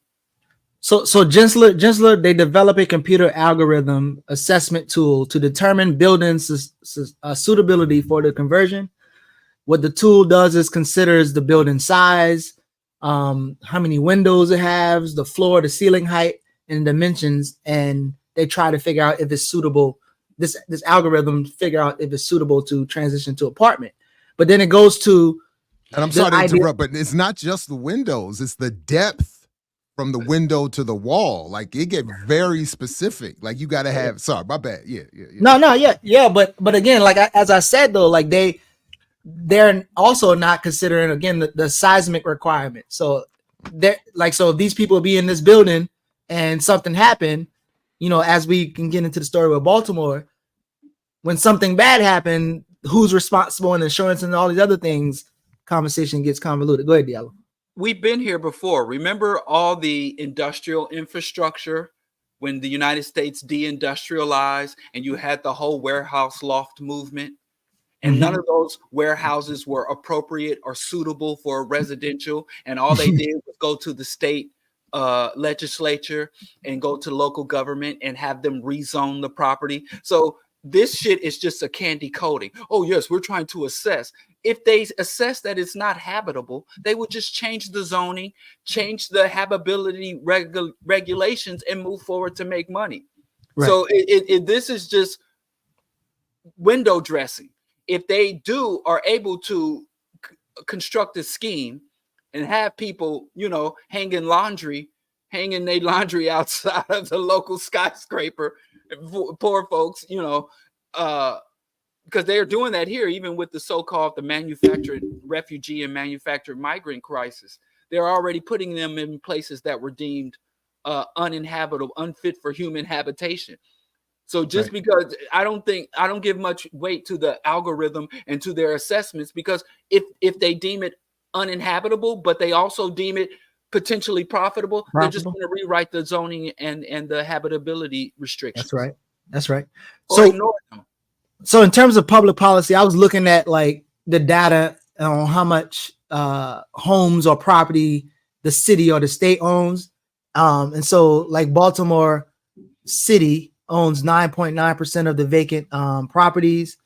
You have the cities in, I think it's Chicago Chicago that owns 10,000 parcels of land, and mostly in the southwest side, and much of the land polluted. Is polluted. Okay, so they couldn't even utilize it to give to the people. Yes, they can't. They can, and they will though. They just put a bunch of Venezuelan migrants. refugees. They Refugees. just put a bunch of Venezuelans. Every Venezuelan that is here has every right to be here. Until the United States ends its economic warfare and subversion of illegal blockade against Venezuela, every Venezuelan here has every right to be here. They just taking our jobs. And now that All sister those that said jobs, they're just that taking our migrant, jobs. the migrants, not only can they take our jobs, now they can get guns. That sister was Good, like, yeah. listen, Before- anybody that comes to the United States is covered by the Constitution. And they because can work on now bridges. so illegal migrants have a right to purchase and carry firearms. And if you live in an open carry state, you know, the Al Qaeda terrorists who came across the border learned Spanish. So before we get to Candace Owens' argument about state and public and government, like when anything that Coon said, that's fine. The Coon says the same thing as other people that you celebrate, including Wise Intelligence. well, But some let's go people on to something else. are worthy of being. All I'm just saying is the Coon land the to planes the support same that place. sister, man. She just lost her job, man. We need to support that. No, that's sister, what the that fuck. That's hardworking why she black over there in woman. the first place. But let me ask you this question. So, So now she's back to plague us. yeah, that's fine. So nearly 40% of U.S. land is publicly owned, supported by taxpayers and managed by federal, state, and local governments. With that land being controlled by the state, what are y'all thoughts around? Again, I know that there's a lot of language around all states is bad, and Candace Owens, you know, again, when she says anything that has to do with government is bad. But how do y'all look at those numbers when you know that, you know, the state or the government owns at least 40% of Look, the between property? that and eminent domain, 100%, comrade. that's what I was going to say. Technically, between that and eminent domain, they do. Whenever they want it, they can take it. And if they said the needs of the people are such that they need some place to live and be fed on and have clean water, whatever, they could take it. They don't let black folks own. They just give us this shit on loan. Who bars? That's your bars? No, that's Iraq from the coup. Oh, okay. I thought I thought you was dropping some shit, yo. Who knows? Sorry, I'm a biter. Heads up. I like to bite. What the fuck is you talking about? You too young to get it. Sorry, you too young. I'll stay too young because that's no Diddy to me. That's no Diddy right there. No, that's because you're young. Oh, bless your heart. You said you like to bite. I don't know. I like to bite. Slow down. Yeah. Anyway, so there's a couple more things that we should be getting into. I don't know what was the better Baltimore Bridge collapse conspiracies. Yeah. I haven't heard the conspiracies. We didn't have Diddy though, unless you wanted to get into Diddy. I wasn't. No, Diddy's not on the run sheet. So let's get into the. Y'all need to free your minds up, man. Let's get into the Baltimore collapse then. The conspiracy. So you said it's a conspiracy. Who? It absolutely is a conspiracy. Oh shit! What happened? We about to go into some territory. I got to warn the people. We about to get deep. That's why you put your background like that? Yeah, he did. He put the. Y'all about to talk about Baltimore. They're gonna take us off there. Be careful now. Be careful. You ain't got no Baltimore house music to bring us into the Baltimore topic? You ain't got nothing for us? Hey, shout out to the chat, man. They smart, man. They caught that Shock G reference that Geechee don't know nothing about. Go ahead, Diallo. We got grown folks in the chat. Yeah, we Y'all got gotta grown be folks patient. in the chat. Yeah. He don't know his history. He don't know just be patient with that young brother. Y'all being my elders is makes me even worse off. So, but go ahead, Diallo. Tell us about your conspiracies. Oh, first of all, they didn't tell you that the bridge collapsed because of diversity, equity, and inclusion. Oh, absolutely. Yes. You don't say. Tell us more. Well, the black mayor, Francis Scott Key, electing a black mayor, and not only a black mayor, but a young black mayor who doesn't think that he has to present himself according to the status quo, but can present himself and carry himself like someone from his own culture and community. Pull your mask up, shorty. So the Candace Owens and right-wing media sphere, the dark web or the intellectual dark web, is asserting that Baltimore, because it elected a black mayor and has A black woman consistently commissioner. votes blue, and that their mismanagement is the cause of bridge collapse. And they're saying this will spread across the country, infrastructure collapse across the country. And then they also said that it was a cyber attack. That's one thing. So minorities in government, minorities in positions of power equal infrastructure collapse and mismanagement. That's one.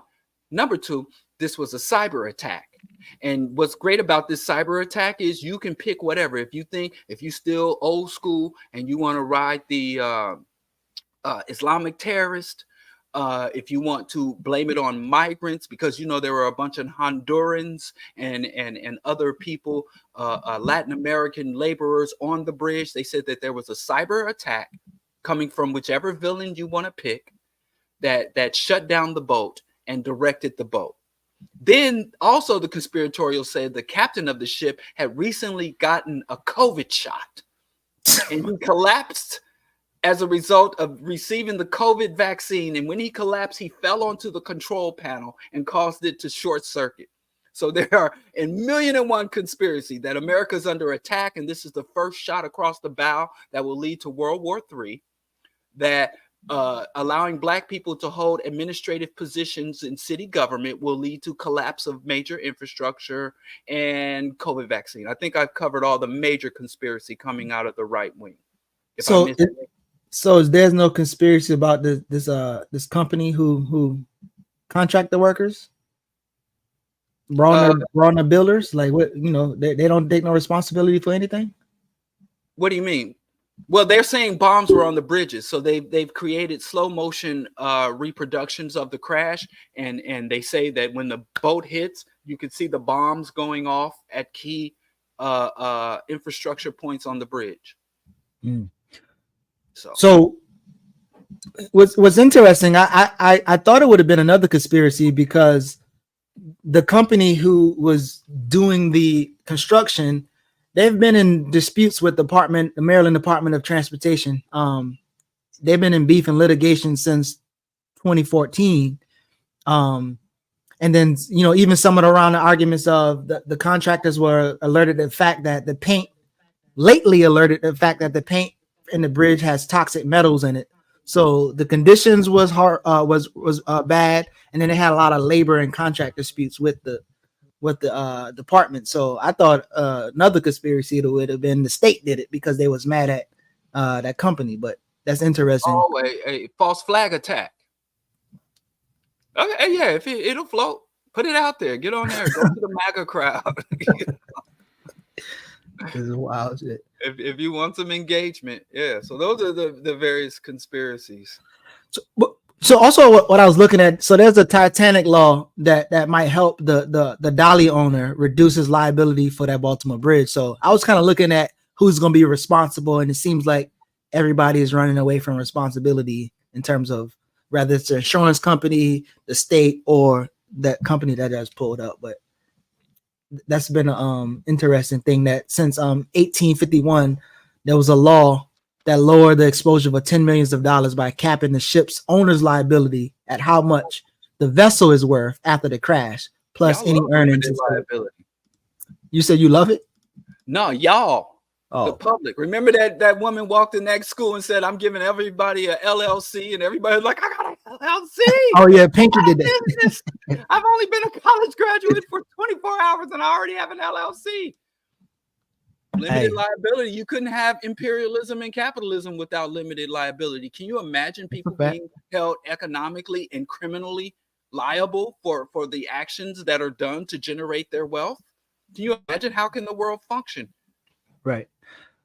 So, Jared, I know y'all covered this a couple of times, but I wonder what type of weird propaganda and bullshit that you've seen so far. Like, so one of the things I saw was a time to celebrate the police. They said the police had less than 2 minutes to stop traffic before Key Bridge collapsed. So there's going to be a painted like, well, if it wasn't for Baltimore City Police, more people would have died. Like any other silly shit that you heard from these narratives? No, I can't say that I have, but I won't pretend to have paid any special attention other than some basic news. But I haven't heard anything that would be yeah. In addition to that, what I feel like has sort of is the inattention to the fact of these being, with all the discussion of migrations and immigrants and labor, that the fact of these being migrant, well, I don't actually, they're all Latino workers. And then the conspiracy, and they're all from Guatemala, El Salvador, Mexico, Honduras, and I'm like, so on the one hand, the first conspiracy I thought of was, how is it that these are the only ones to die? That somehow all the communication could work to stop traffic on the bridge, but word could not have gotten to these folks in time to help them. That was my one. And then also just the initial conspiracy of capitalism and imperialism that forces the conditions in their country that they would come up here, take jobs, probably in abusive conditions, desperate conditions, and then in a very true to form, literally hung out, left out to suffer. And so I do think, I've even raised it in my classes a couple times, because there is this thread in Black spaces and being encouraged that these should be seen as the enemy and competitors. And I'm like, this is the labor. This is how labor is being treated, and these are the kinds of jobs and conditions that people are being forced to take and consider, and then being blamed for taking, even as they then suffer the consequences like this. So, yeah, but other than that, I think what the both of you have said already is. Also, I think we have to look at the fact that the police, who are going to try to say they're heroes, had ample opportunity to warn the workers on the bridge, but they said that they were preoccupied with directing traffic and did not intend to warn the workers who remained on the bridge until the backup arrived. But you can imagine traffic's backed up on both sides. So even the cops who were at the scene waiting for backup, who were trying to navigate the same backed up traffic that the cars were in due to a major thoroughfare being blocked. So they were there. They understood that the people were on the bridge, and they understood that they should have gotten word to them. But they literally said, well, we'll get word to we stopped traffic on both sides. The police were present at the scene, but did not go to warn the men on the bridge because they were waiting for backup. And the contractor and the subcontractor didn't have any means of communicating to those workers on the bridge. In the era of cell phones, walkie-talkies, they didn't have any means of communicating. So those guys were out there blind and deaf in terms of not being able to see into the harbor and not being able to hear. It was literally disposable labor. That's always been the thing. We complain about them taking our jobs when they're really disposable labor. That's it. I agree. Human resources. Yeah. So anyway, Get you over there laughing at something. I don't know what's going on. I thought, are we? Don't we need STEM to build stronger bridges? I don't think the weakness of the bridge was at issue. The suspension bridge was holding up pretty well. You need prioritizing maintenance of the bridge, but this was more of a profitability issue about cutting corners and cost saving. The problem is not the construction workers who build and maintain the bridge, but these boats aren't properly inspected and maintained. The rate and a lot of these shipping, a lot of the staff on these ships, and just like the staff they're overworked, underpaid, hyper exploited. So but I appreciate that. It's just, but I mean, it was a joke for the STEM arguments, right? But how do you build a bridge to withstand a megaton impact, one that wouldn't collapse under its own weight? Speaking of STEM, y'all want to get to Shirley first or Candace Owens? Shirley or Candace, in honor of Black the end of Women's History Month. I don't know what. could be said about Ku Klux Klandis. All right. Well. Candace one is really Diddy, Brother Love. Who was, Candace one is about the responses to Candace, but let's do Shirley first, and then we can go to Candace. Can you pull up that right quick for me? So this is just the trailer of the movie. And I watched it, and I actually went back to make sure I was seeing some things. But I'm gonna watch it. Even my bad. I didn't mean to hit that. I'm I have something I want to tell you. Wait, I am running for president. You want me to stop it? Of the United States? I didn't hear what you said, but go ahead. Holy. I'm paving the road for a lot of other people looking like me to get elected. Brooklyn's first black representative. You're about to make history. You want to be president? You ain't no man. Maybe we should find your mother. All you got is your one vote. You sound just like every other politician. Do I look like every other politician? Freedom! Trudy, you can't win. And why can't I win? I have an opportunity to make a difference. This isn't a campaign. It's a joke. The only thing anybody's gonna remember is that there were a bunch of black folks who made fools of themselves. Did I see Terrence Howard in there? He's in there. Too much suffering. And I don't know how to not try. We're living it proud. Step by step. I don't think I'm special. I just want to remind people what's possible. We need something that's going to make some noise. They're coming out more and more and more and more. Yeah, Kai, if you tired now, bruh. I'm going to force all the politicians to be held accountable. You're gonna do all that. School teacher from Brooklyn. Harriet was just a slave. Rosa was just a domestic. What is it you do for a living again? Baby, I'm golden.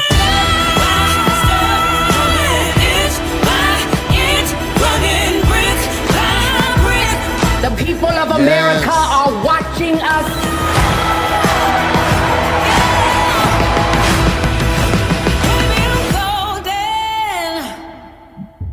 Who's the artist singing it? Whose track is that? I don't By the know. way, but I don't like that hemming and haw music. But a couple. I like the track. I'm inspired. You're not inspired. But the best part, but you did not tell me that Terrence Howard was in it, because this means we are more likely to get more Oxford University lectures and explanations of the new sources of energy he's discovering. Like, this is, speaking of STEM, this is about to be beautiful. So here's more Terrence. A couple funny things that happen. So in the movie, right at the very beginning, and I can't remember if Terrence was the other husband. Go ahead. He said Terrence Howard's gonna play JB in a BPM biopic. Nah, man, Vin Diesel. He gonna either have to cut his hair or use one of those ball wigs, and the ball wigs. No, Vin Diesel. It's got to be Vin Diesel. The Rock has steroided himself out of contention, so it's gonna have to be Vin Diesel. But so there's a part in the movie, and I think Terrence Howard was the other husband. I think she was playing Arthur Hardwick. He was playing Arthur Hardwick. But the whole movie, she's married to Conrad Chisholm, right? But at the beginning of the movie, Terrence comes to the house, or Arthur comes to the house, and there's this long hug and embrace. And it's like, and it was very interesting that they did that, because I guess I eventually thought they was going to set it up, because they didn't mention that she divorced him, Conrad in 77, and then married Arthur in 77. They didn't mention that in the movie, but I'm just saying during the credits is where they actually said they divorced, and in the same year she married one. But the insinuation at the beginning of the movie was kind of funny to me. The way they have them hug each other. I didn't fucking make the movie. How I'm being messy? They made the movie. Bringing it up. You can't miss it in the front. Anyway, when they talk that's about not even the main. That's not even the main thing. Talk about Dr. King's.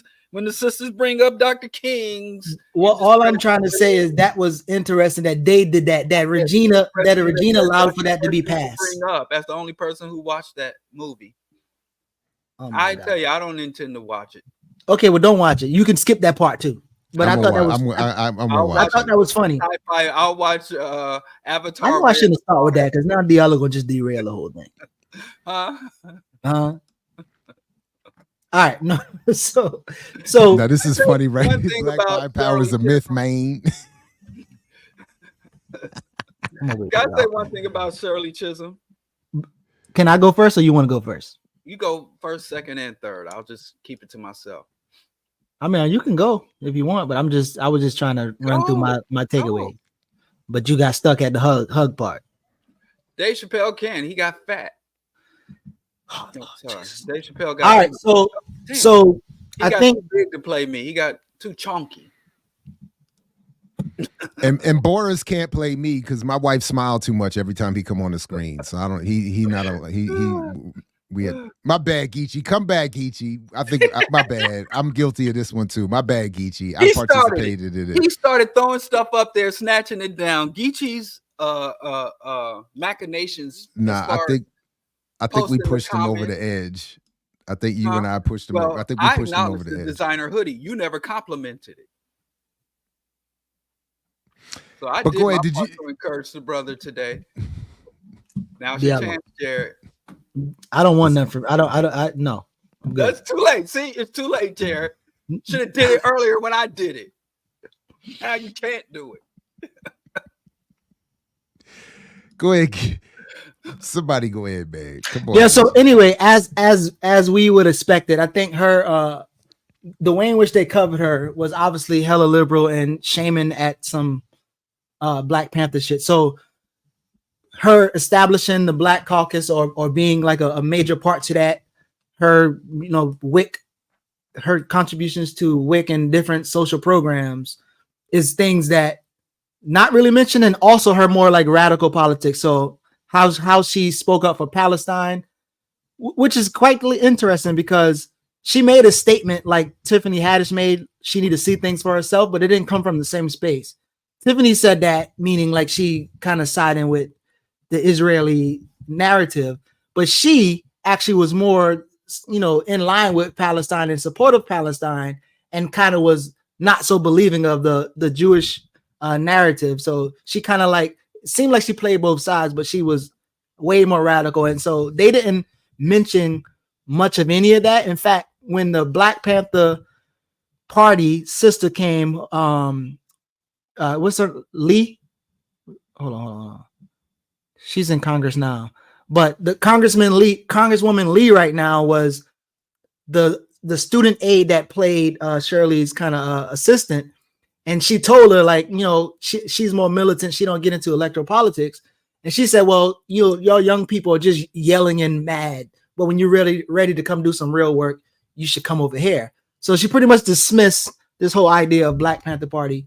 And in the movie, there's not like really, they don't even paint the picture that Lee actually was into politics before she linked up with Shirley. But it made it seem like Shirley got her into politics, and that just wasn't the case. But there's a lot of things that this person named Ellen Stein, they wrote a good article on the contradictions on what was true and what was not. So for instance, her meeting with Huey P. Newton was actually true, and then her going to see the other racist politician down south when he got shot because she almost got stabbed.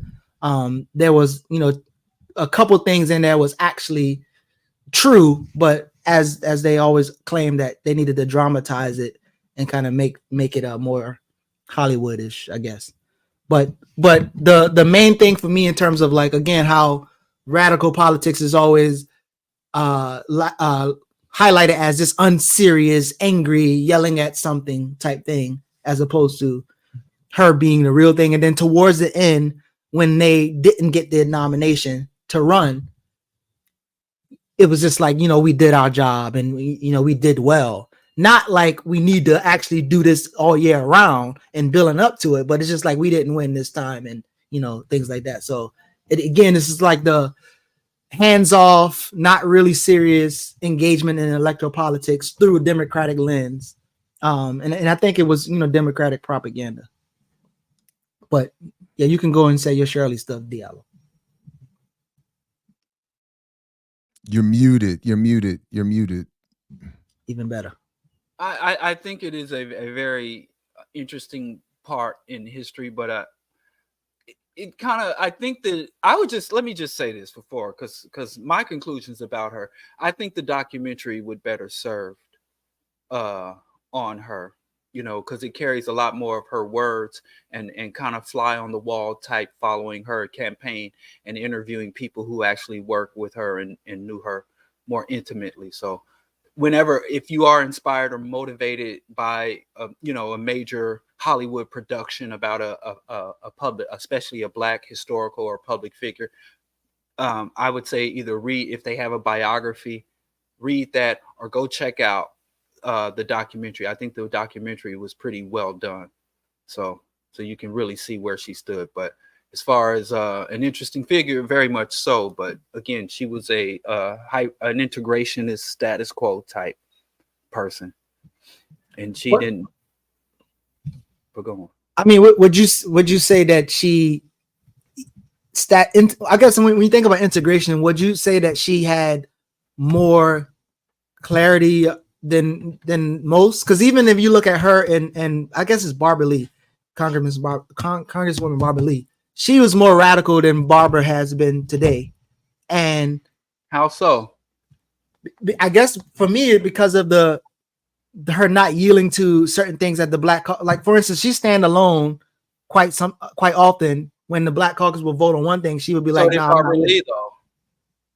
Yeah, but then it's sometimes against the caucus and against the whole Democratic Party on certain issues. Yes, but lately she's also been yielding too. Commendably, she was the single solitary vote against the invasion of Iraq and Afghanistan. She did, and all that 9/11 jingoism and fervor. So you got something.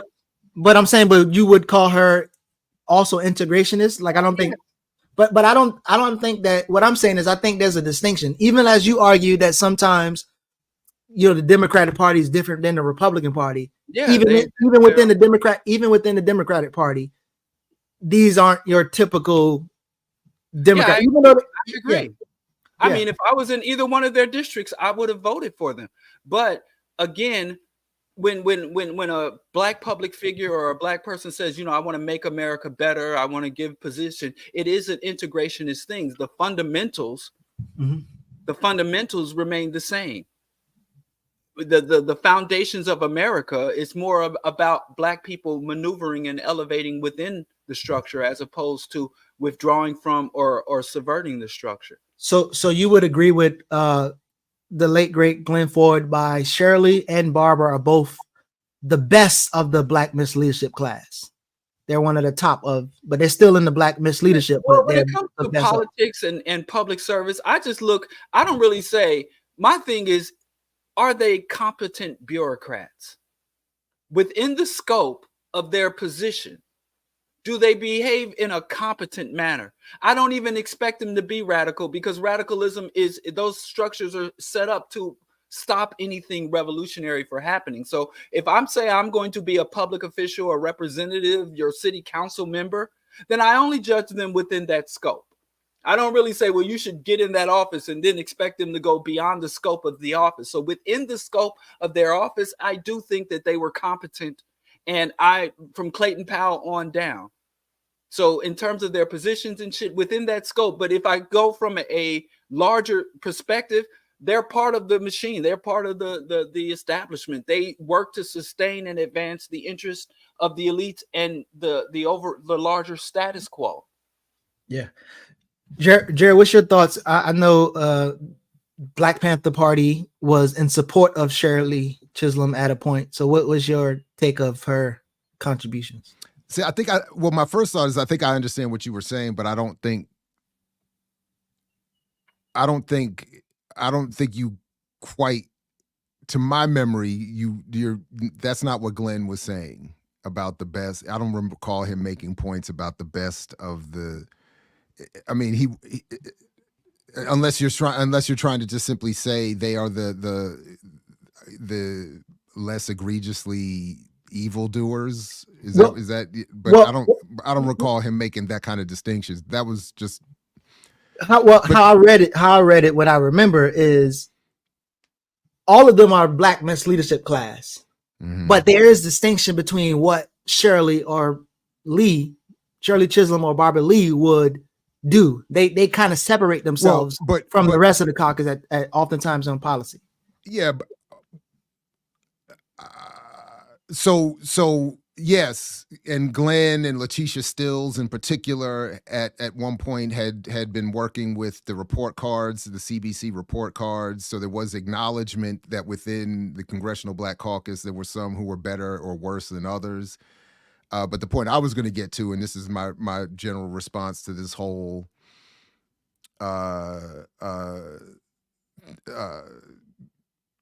without having seen it, the whole film is that whatever good she would have wanted to do, the Democratic Party, and this is Glenn's point, is where revolutions go to die.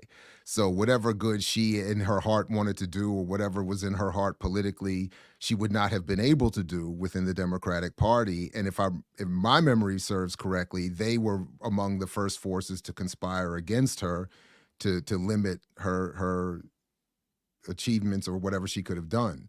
So yeah, that's so yeah, I get that we would be encouraged through this film to see our revolutionary potential and hopes through electoral processes in the Democratic Party, and that would be the propaganda and the flaw there. So yeah, if that makes sense. Yeah. So my mistake. The quote is more so if Barbara Lee is the best, then yeah. So it's not necessarily like she is the best, but it is important that she is different, or her and Shirley Chisholm have been times where they kind of stand alone and go against the rest of the caucus. But yeah. What? You're muted again. There were times when even Maxine Waters went against. I mean, during the time of in the early 90s when Bill Clinton was ramping up mass incarceration, Maxine Waters took some valid and principled stances against the expansion of the internal gulag system. And she's one of the most democratic Democrats who ever democratic, you know. So I think, as someone was asking me about the scope, I think you can't get blood from a turnip, but you can get turnip juice from a turnip, you know. And why are you looking in a turnip for blood anyway? So in terms of, I evaluate whether or not we're able to get turnip juice from a turnip and what we can do with that turnip juice, and how long we can preserve it, how long we can run with it, and when it's time to discard the turnip juice, get rid of it. I mean, we understand and we find Black people always assert that the Democrats see us as disposable. You know, they come and get, but it works both ways. They are also disposable. We get what we got to get quick and don't get gaffled in the mix. You know, cold calculated. It's politics. I mean, get out your feelings, get out your flesh. I hear. So I've had this question before, and in terms of like Barbara Lee, because it is represented that she was like this militant Black Panther radical, and she had, you know, the politics of BLA, but now she is where she's at today, who continuing in the Black men's leadership class. Do y'all ever think about, in terms of people who might be here but shift right? Is it that they actually shift right? Because I know Diallo talked about people giving up, but is they actually shift right? Or were they even politically clear when they were with the Black Panther Party? Because I would assume that not everybody with Black Panther Party doesn't mean that they're all on board with the politics. Say that again? He was always a piece of shit. Who? Cleaver. Well, true. So you're not surprised that he flop and he been different things. Here's the thing. Times. There's a lot of right-wing outlooks and priorities, agendas, and values within the Black liberation struggle. So a lot of times when people move to the right, they're just getting more aligned. I see a lot of there's a lot of rhetoric within the Black community or the Black struggle that resonates with. I mean, we gone through the same indoctrination system as the white majority has. We've been put through the same fucking ideological fucking ringer. So it's not a mystery that a lot of values and outlooks and perspectives and goals that you find amongst Black folks in the Black community come from, were birthed out of, or shitted out of the dominant culture and the dominant community. So when you say people go right and left, we see so much cross-pollination and a lot of people jumping back and forth, because no, they didn't become right-winger. They were always right-wingers, and they could no longer finally the left put enough pressure on them to force them to where they couldn't, dwell in our spaces anymore. I think we should do that. I think the left needs to be left enough to where all these right-wingers within our community, from leadership to rank and file positions, no longer feel comfortable. They either have to change their fundamental outlook, their worldview, or they have to get the fuck on. So Jerry, I wonder what you think, because even as I'm reading Jackson Rising, and we're talking about, like, even with the after party, the Black voter, billing a politically conscious, sophisticated mass, and either happen to engage parties already out there or build our own. But in this movie, it's literally saying, radical people are just yelling and angry, and if you want to be serious, you got to come into the Democratic Party. Like, what do you think? Well, that's the refrain. By the way, Ear Doctor sent me a note that apparently Lou Gossett Jr. has passed away at 87 years old. So rest in peace to Lou Gossett Jr.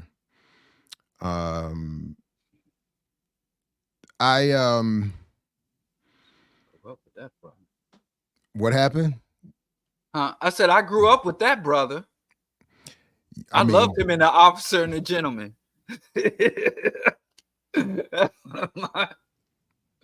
Officer and the Gentleman. I even saw them Iron Eagle films. All of that stuff. Yeah. I also really liked that movie till he gave birth. That shit weirded me out. But other than that, that shit. And what was that movie he did? The where he played the old fighter with James Woods.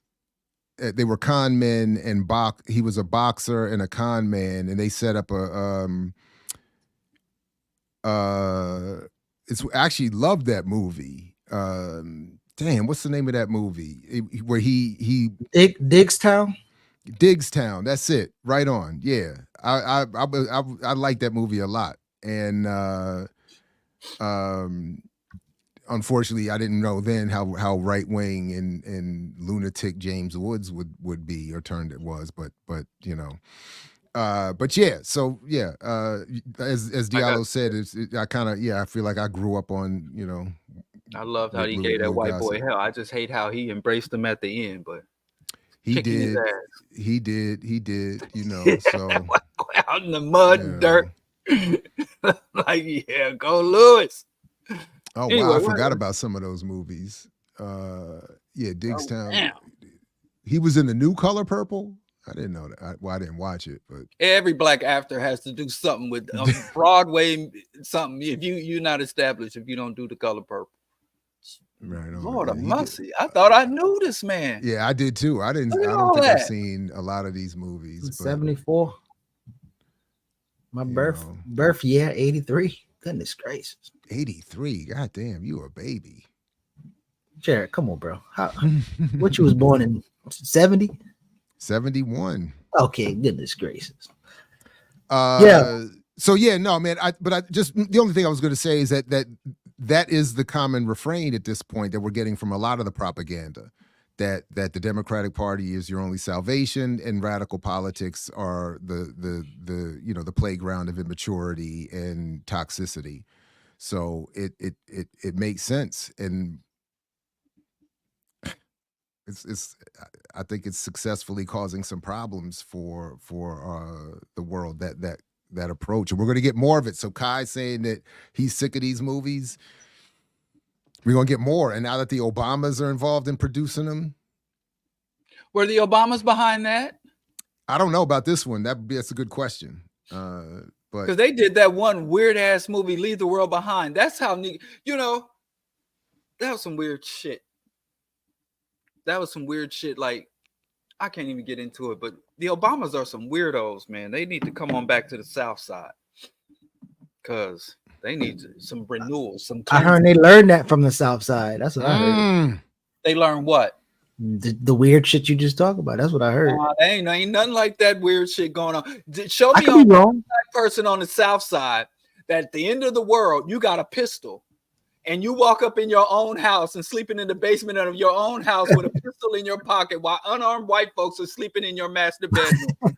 Find somebody on the South Side that could even conceptualize. That was more science fiction than the end of the world. That was entrepreneurial, Diallo. That was entrepreneurial. They're getting paid.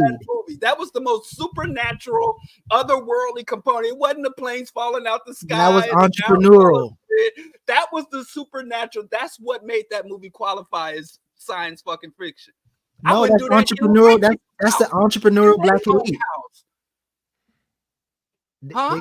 That's entrepreneurial black elite. They was getting paid on But Airbnb. It was over. He just said the multi-billionaire who he worked for was gone. The system that he was protecting didn't even exist. He's talking about what? Like Airbnb is gone. So, they might downgrade my rating if I throw them out. It doesn't. The internet is down. Who they gonna tell on? That was some weird shit. And that ain't the Obamas didn't. He learned that shit in Hawaii or Indonesia. I agree, because even I was sitting there when we were watching it, and I said, as soon as I realized what was happening, I was like, "Oh no, they got to go.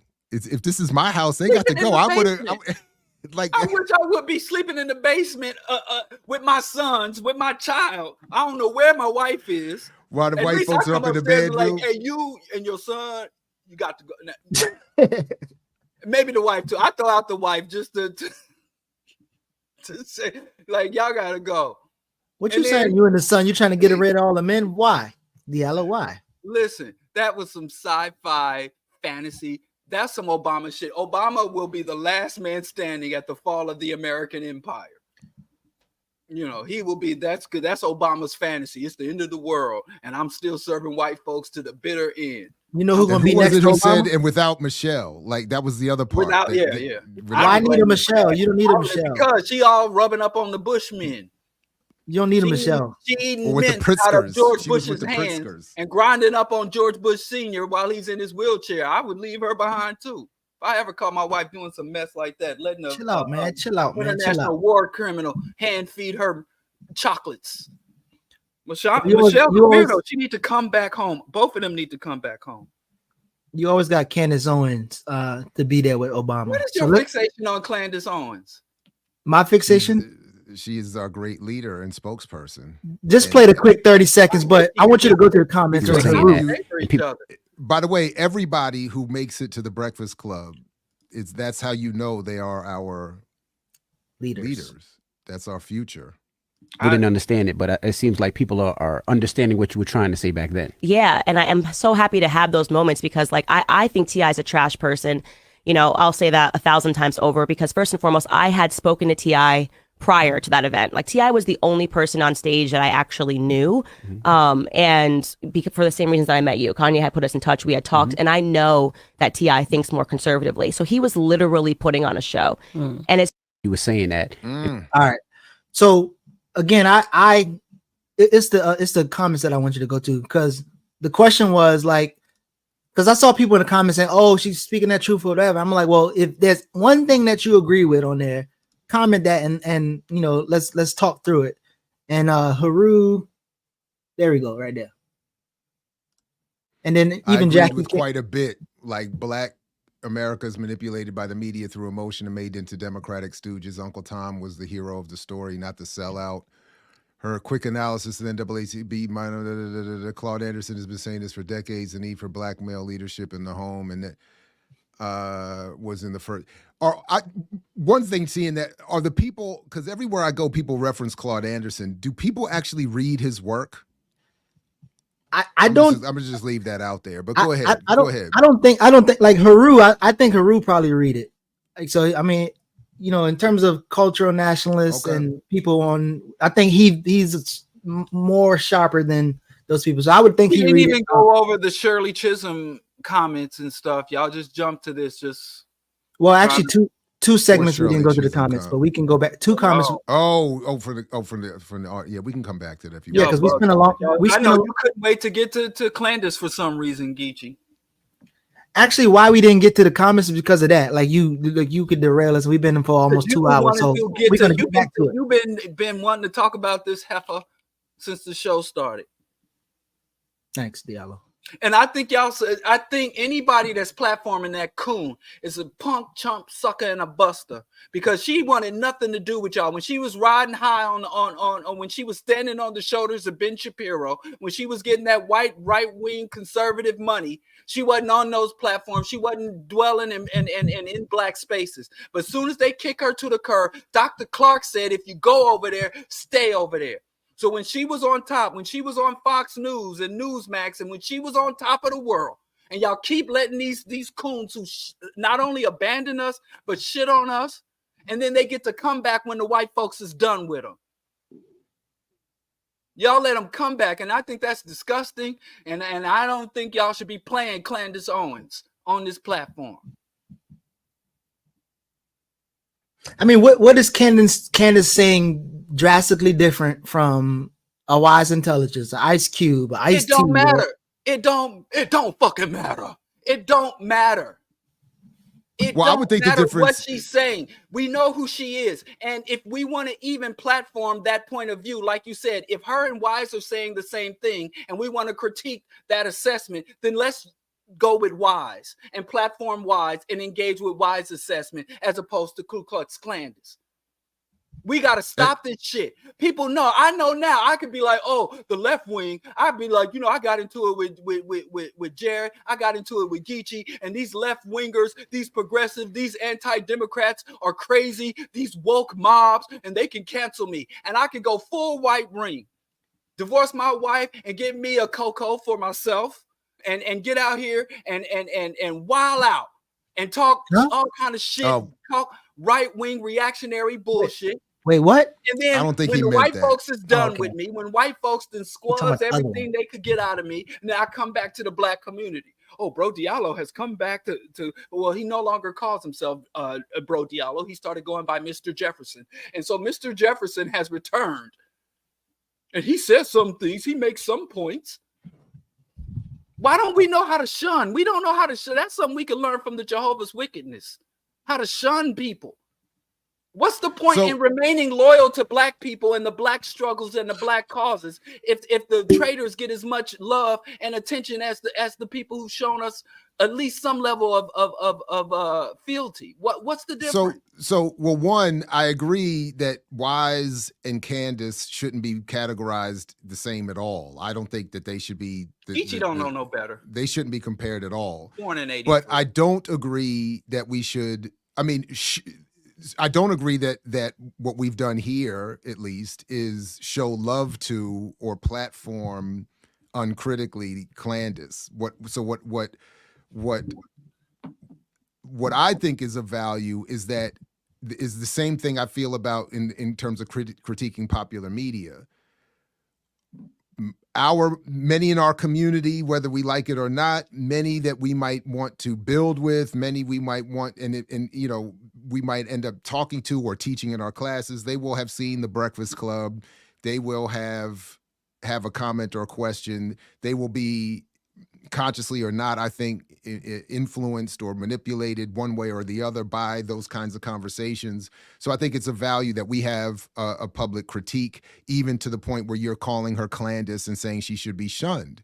So I don't think the political or community shunning of Candace or anyone else should mean we ignore her being popularly platformed, specifically when targeting.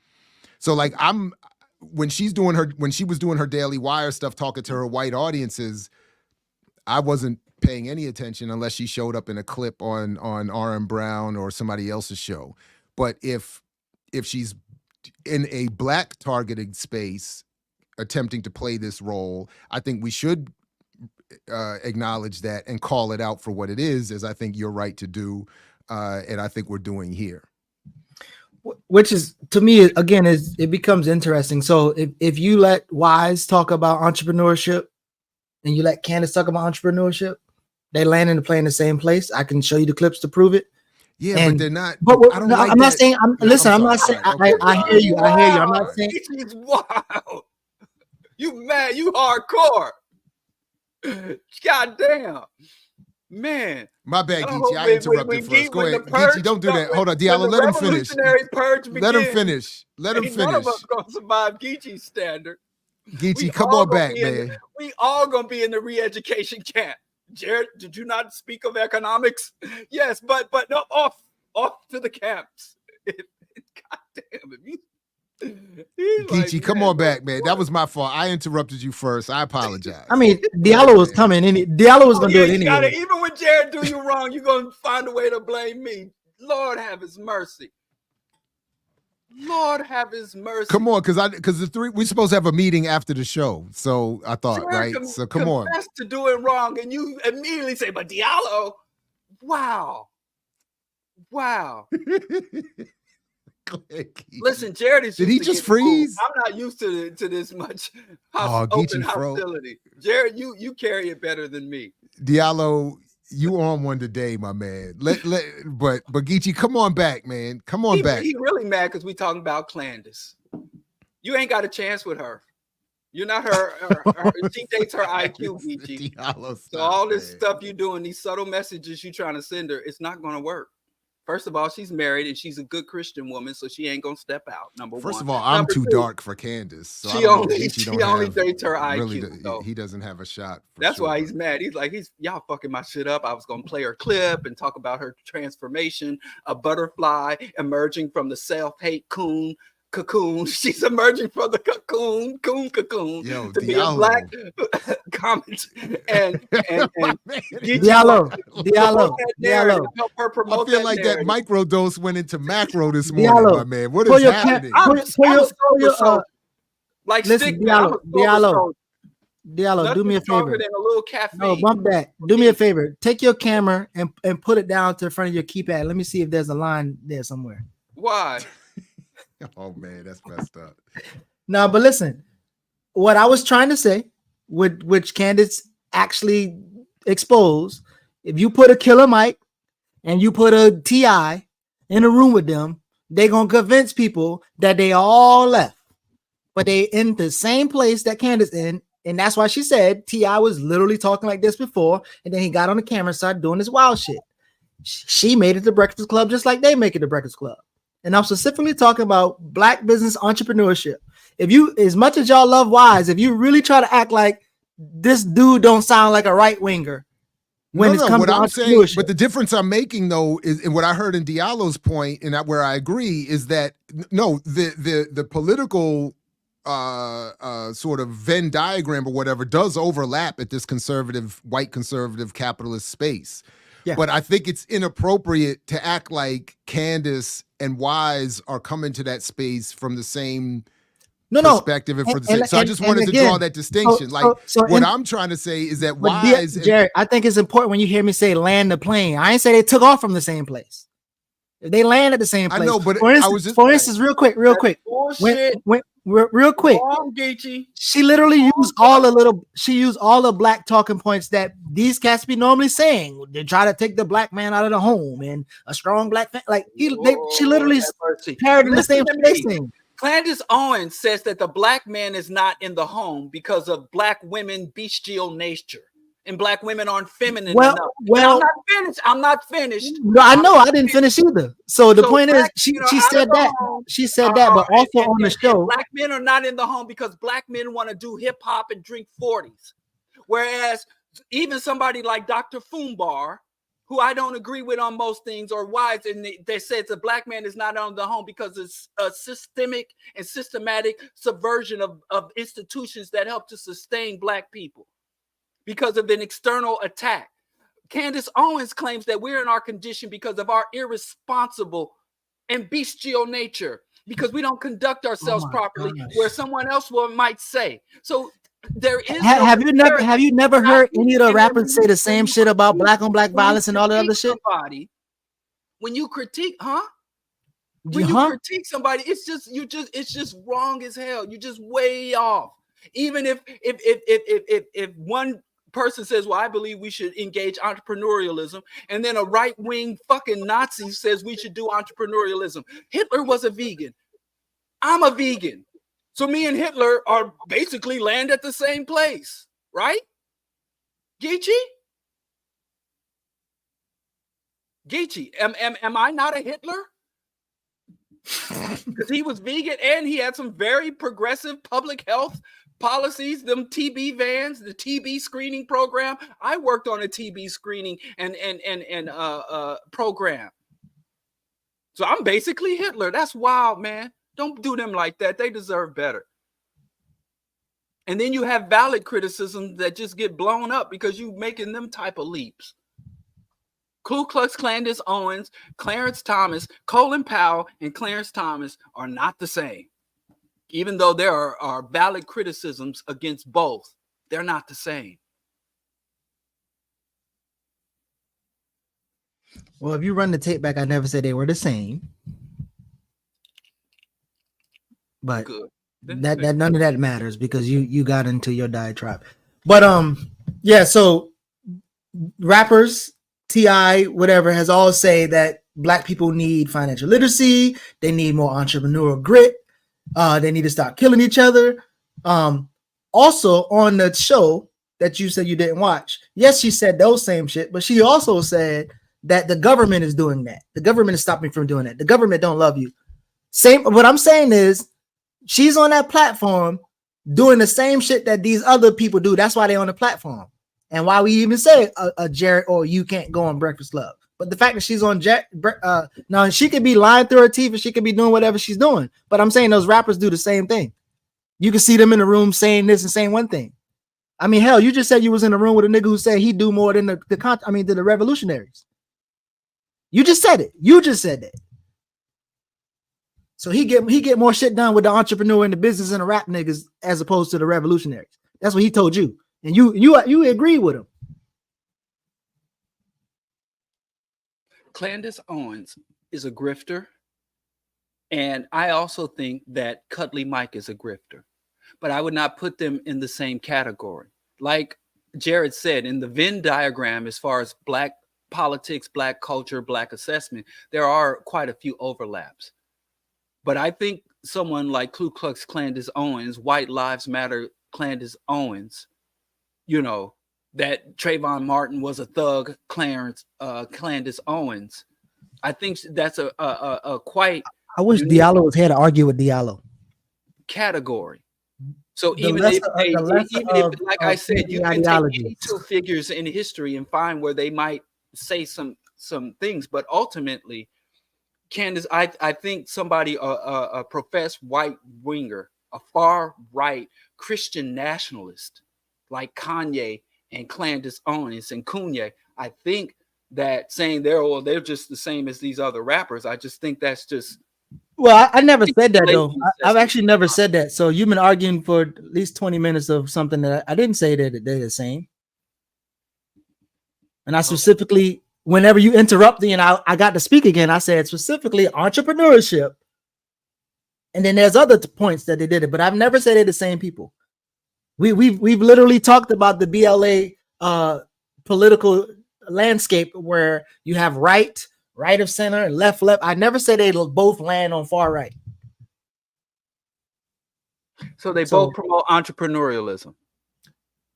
If you let T.I. speak, if you let Killer Mike speak, Wise Intelligence, and Candace about Black entrepreneurship, they're gonna say the same damn thing. And what does the same conclusion? What meaning can we derive from that assessment? What does so somebody like, and yes and. So for me, the yes and would be that this is where I think the importance of understanding, and this is where Diallo, sometimes you and I run into some conflict. This is where I think it's important to understand how people are manipulated and influenced into their certain conclusions.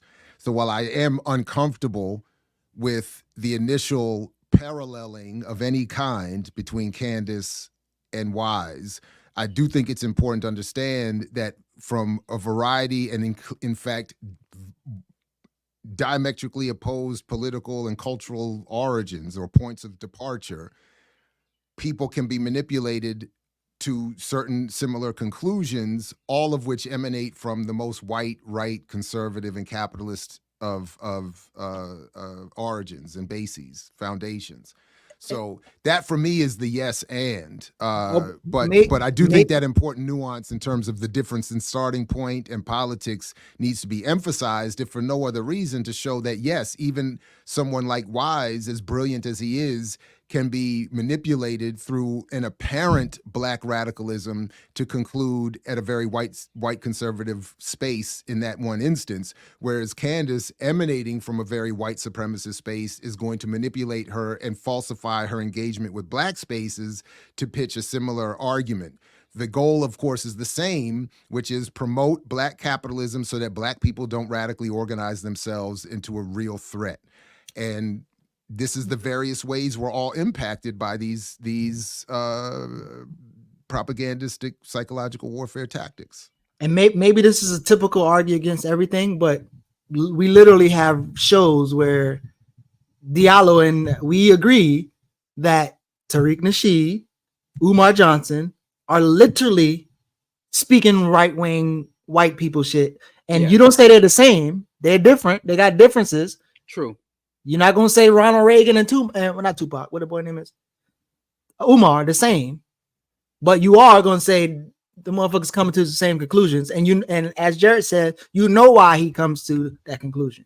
Doesn't make him Ronald Reagan. He said he's a Prince of Pan-African. I could see aligning. I can see. But again, I think Candace Owens goes much further than simply promoting entrepreneurialism. I think when you ask anyone in public, I don't think these white boys, these neo-Nazis out here love Candace Owens, and that Candace Owens was resonating and on the scene because of her promotion of black economics.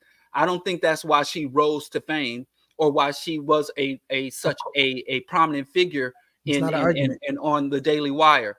Entrepreneurialism as a solution is pushed around many circles, and even still within black conscious, black Pan-African circles, people are, we need our own businesses, we need our own. But I don't think simply saying we need our own businesses, because in defining even what businesses mean and things of that nature. But again, I think you went too far in saying that. I don't think that's an informative assessment. Even I appreciate what Jared's saying in terms of how people can end up at with the conclusions, but also when you look at the larger narrative and what they really stand for and what they intend to do when they get the businesses, earn the money, and then where does it go from there? It's not the same, even though it's both incorrect, it's both reactionary. It's just not. But if you that hardcore, man, more power to you. I don't know what the hardcore is. What's just what's to hardcore? say that any black person that is enthusiastic about our entrepreneurialism, promoting entrepreneurialism, and this is what I said, right? I said any black person. That's what you're saying, right? The black figures that you talked about, that their positions on entrepreneurialism aligns with Candace Owens. So is that but okay. I think no, go ahead, because technically I can't explain shit. I'm just up here. You know, y'all should probably put one of these brothers on here. But go ahead, tell me what you're saying. I hope Jared went to get the violin. Is that where Jared went? Maybe. But since he played a violin and you sing. Go ahead. He played a violin and you sing. I don't think there's any words to that. It's just I don't think there's any lyrics to that sad song. But go ahead. Godless Crew also recommended that I get kicked off the show. So we all should just get kicked off. I don't know. We're the same. We're both recommending. We're the same. You and I, we're exactly the same because we're both people. Somebody wants to you shoot. You don't get the hate that I get, and I hope that you never do. What hate did you get? Huh? What hate you get? I mean, probably shouldn't have put that up there. You ask. I try to shield y'all from the type of hate that I get. I try to protect you and Jared. Because I know y'all couldn't hold it. I try to that's why. So again, what I'm saying, what I would argue. Okay, we done. God is behaving like that on Good Friday. Okay, so what I'm saying is it's interesting how when we look at a Candace and Jesse Lee Peterson and all these other people, there's no way that they can be credible until maybe this happened. Jesse Lee Peter sucker. Right? You can't control yourself. So her coming to Breakfast Club, see what I mean? Like you really can't. It's almost like I called them by their name, Jesse Lee Peter sucker. But I'm sorry, I'm gonna mute myself. No, you're not. That would help, But anyway, so before Candace coming to Breakfast Club to solidify her, make her more palatable for the Black community, nobody's taking her seriously, right? So all these conclusions or whatever, I'm talking about nobody in terms of Black folks. Just like you call her and you should excommunicate her, nobody. But if she's having some of the same ideas that a Wise Intelligence or Umar or all these other people, to me, it makes Wise and Tariq Nasheed and all these people more dangerous than the person who they don't take serious. So Jesse Lee Peterson has no weight in the hood. Umar does. And if they come into the same conclusions and we're critiquing those conclusions, that's kind of what we focus on. So I'm not saying all entrepreneurs, whatever, even in the Wise clips, he can acknowledge now after he's kind of subliminally dissed Jared and whatever else, but he can acknowledge that public policy has a major bearing on Black entrepreneurship. So at least he can, come to that point. I'm not sure, based off of what Candace saying, I don't know that she can come to the point, because she literally says all government is bad or whatever, which I know she doesn't mean, because she also talked about government handouts to or investment in businesses so that they can thrive. So all I'm saying is these people are saying very similar things, and they won't be in disagreement as much. And her talking about T.I.'s private conversation, I think there's more people who would have that conversation with her. So if they had a conversation backstage, they would all be agreeing on some of the same shit, but they need to present themselves a different way, Wise Intelligent, or the Prince of Pan-African, whatever the fuck they are. They got to present themselves as being for the people, but they still have those ideas and those beliefs. Okay. I guess if you're going to be a bear, be a grizzly. So if you you put all them entrepreneur promoters in the same box. Listen, when we round them up, see what you keep doing. Did I put all on? See what you keep doing. I don't even know if you notice you're doing it. Maybe it's a I'm sorry. I don't know. So Geechee, I heard the point, and again, I think you make a good point that and that's sort of my argument around how the mythology becomes so pernicious, is that well-meaning people with cachet in the Black community carry harmful propaganda into the community. But I hear you. So I agree with that, and I think that we can engage that, critique that, deconstruct that, counter that, without putting these characters and these people who generally express nothing but abject hatred for us. We don't need to platform Ku Klux Klan. I think we did a good job of critiquing EYL, 19 Kilos, Dr. Fubar. I think we did a very good job of engaging with their positions and their advocacy and even presenting alternatives without bringing up characters like Ku Klux Klandis in order to speak to those issues. But that's just me. I don't think we need to bring on Jesse Lee Peter Suckers and the Klandis in order to critique bring them on. We didn't bring them on. I think what we've done here is appropriate. Clip of her. You played her. Her face was on this screen alongside. I mean, you played a clip of Ronald Reagan.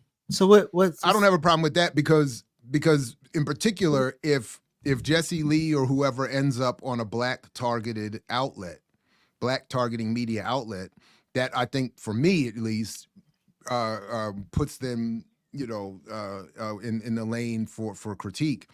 I don't think we platformed Candace Owens. I think we acknowledged that she has been popularly speaking, and in this case, to Black audiences.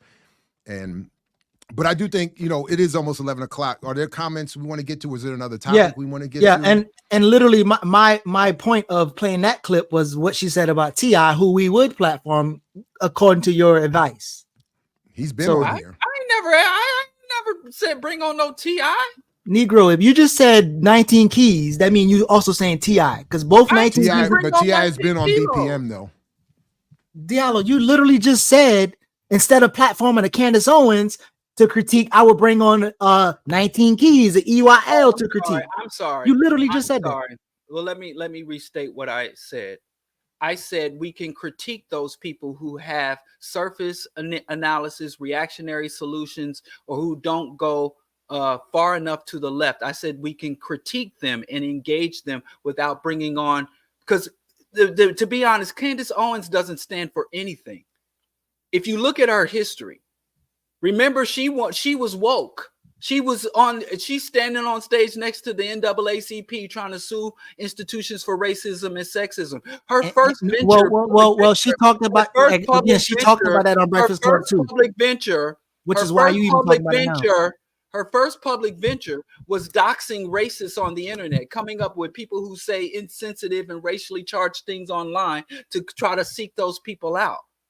And she just found the rest. She's a grifter.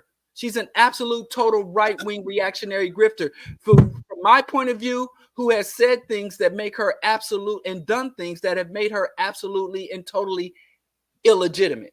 Whereas I still think that someone like Dr. Fubar and these other characters, they have gone far. They have said some, and I disagree with them vehemently, but I still think there's a space for debating and engaging with what they say and what they advocate. Versus Candace Owens, I think she should be relegated to the wastebasket. Okay, but you know we didn't host her. We didn't invite her for a pleasant discussion. Yeah, I know that. I'm sitting here. Right. I'm not saying that we did, but I'm okay. But okay, I thought you were okay. But all right. What else do we want to get to? Are there comments or anything we want to do? Yeah, let's pull up those comments, man. You got it, or you on snack break? Oh, you want me to do it? You've been doing it, so I thought you were going to. I don't want to do it no more. I done mess it up. So go ahead, Diallo can know how to do it. He's better at it. Go ahead, Diallo. Is he doing it? Okay. Polo is comfy. Thank you, Trees Top. The sport? Oh, I think he's talking about. Oh, I don't know. Talking about Geechee. Oh, Geechee's fit. Thanks for the $4. Thanks for that 5 on it. We can go get something. Yeah, something stinky. Converting office space to residential so you can live at work. Wasn't that the WeWork plan? And isn't he coming back?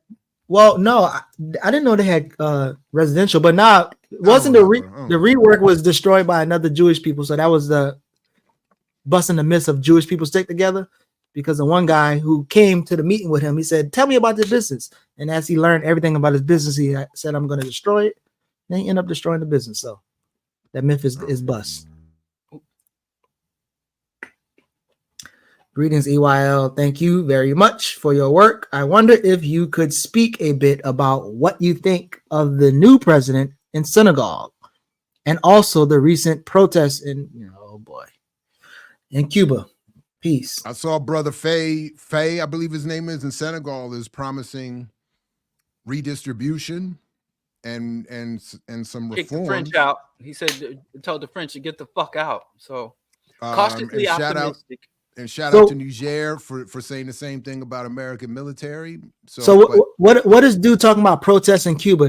Tell us what you think about. I don't even know what you're talking about. Well, Cuba is having protests because of resources. They because of the ongoing illegal U.S. blockade and other economic hitman factions. People are lashing out at the government due to deficits. Lashing out at what government? The Cuban government or the people who are doing the sanctions? Cuban government. They are protesting the government because of services and resources are inadequate. And who is they? Going up and they're becoming, huh? Who's they? Like what? Who's they? The citizens of Cuba are protesting and upset because the price of fundamental goods has gone through the roof and become unaffordable. I mean, I'm not there. That's just what I mean. Yeah, but I'm just. Oh, okay, okay. It said Reuters is at least reporting that amid blackouts and scarce food, Cuba protests rattle cradle of revolution. So apparently, people are upset that there's a lack of sources and resources. and at least Reuters is suggesting that it seems they're suggesting that it has more to do with Take it being down, upset Diallo, at so they can read the thing. Man, you were offered to do this. We offered you to run this, and then you said you didn't want to, and now you want to co-pilot how I do it? In order to be a great leader, Geechee, you have to learn to be a good follower. I'm running it now. You gave it up. And I'm apparently, sorry. just apparently, the issue is, as it says here, that even when resources are scarce, even areas sympathetic to Fidel Castro's 1959 communist revolution begin to soar. So Reuters is at least suggesting that it's just about a lack of resources without putting into context why there is a lack of resources. Exactly. So I was actually trying to take the comment down for this. What in the? What is I'm happening here? literally like you do when I'm doing it, and you I don't comment. touch it when you're doing. I don't touch it. I Diallo, just listen for a second. Listen, so you start arguing. Allegations. Listen to a second. Can we proceed? Yes, but listen for a May we second. proceed? This is how you don't get held Said accountable. yes, Right? and then you.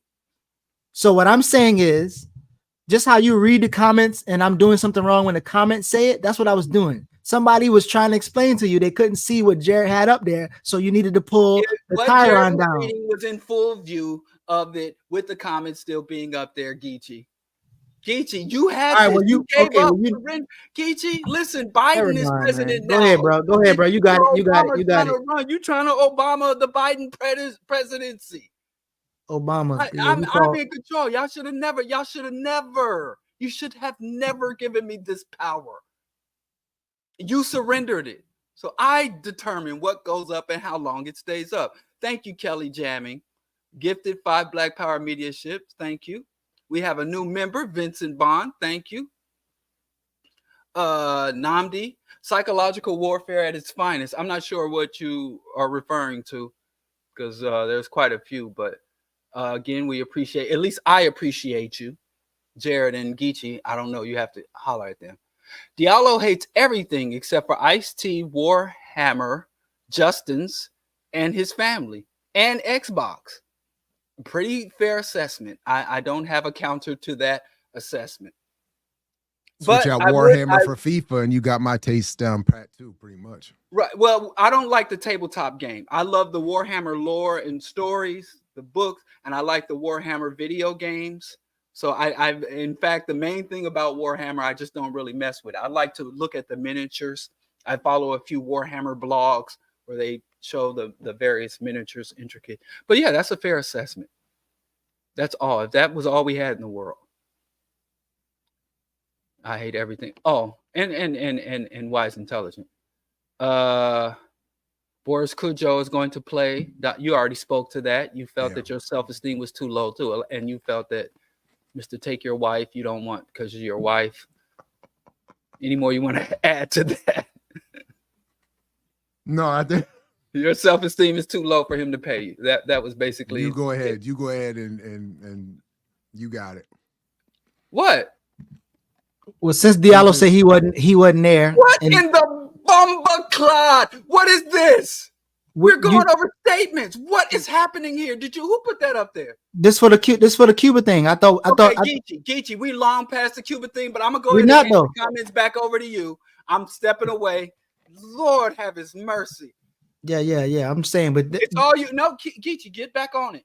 Now I'll show you. This is the one I stopped at. So you go with David Silberg forward. It's all back. It's back in your hands, man. All I'm saying is there's actually. It's yours. Okay. All right. So Black Alliance for Peace put out a statement, and you can read more on the Cuba situation instead of depending on ill-informed comments by any of us up here, including Diallo. Go ahead, Diallo. I'm done. You ain't gonna let me shine. No. But can we at least take this comment down? My ego and self-esteem can't handle that. Is that not what you said? I didn't put that up there.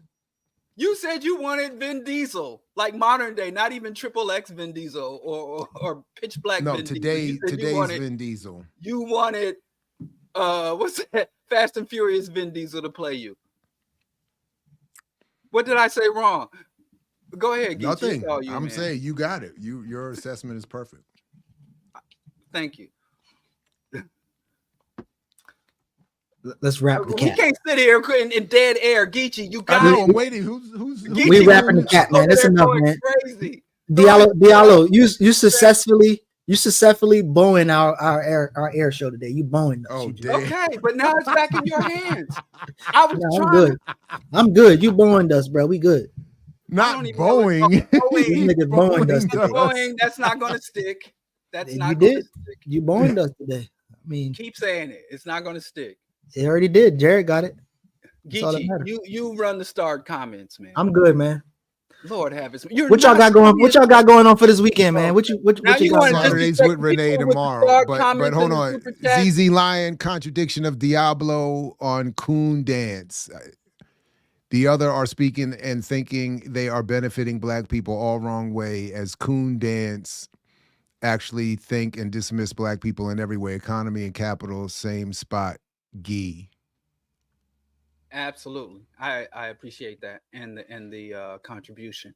So, Jared, now you're running the start comments. Yeah, I'm just moving us forward. B Buccaneer, thank you very much. Dr. Ball, it may be off subject, but could you explain snitching actually being about unions? I'm not claiming that I'm the authority on this history. I'm saying that this is the way it was introduced to me in my household, that snitching originally meant, in terms of politicized spaces for sure,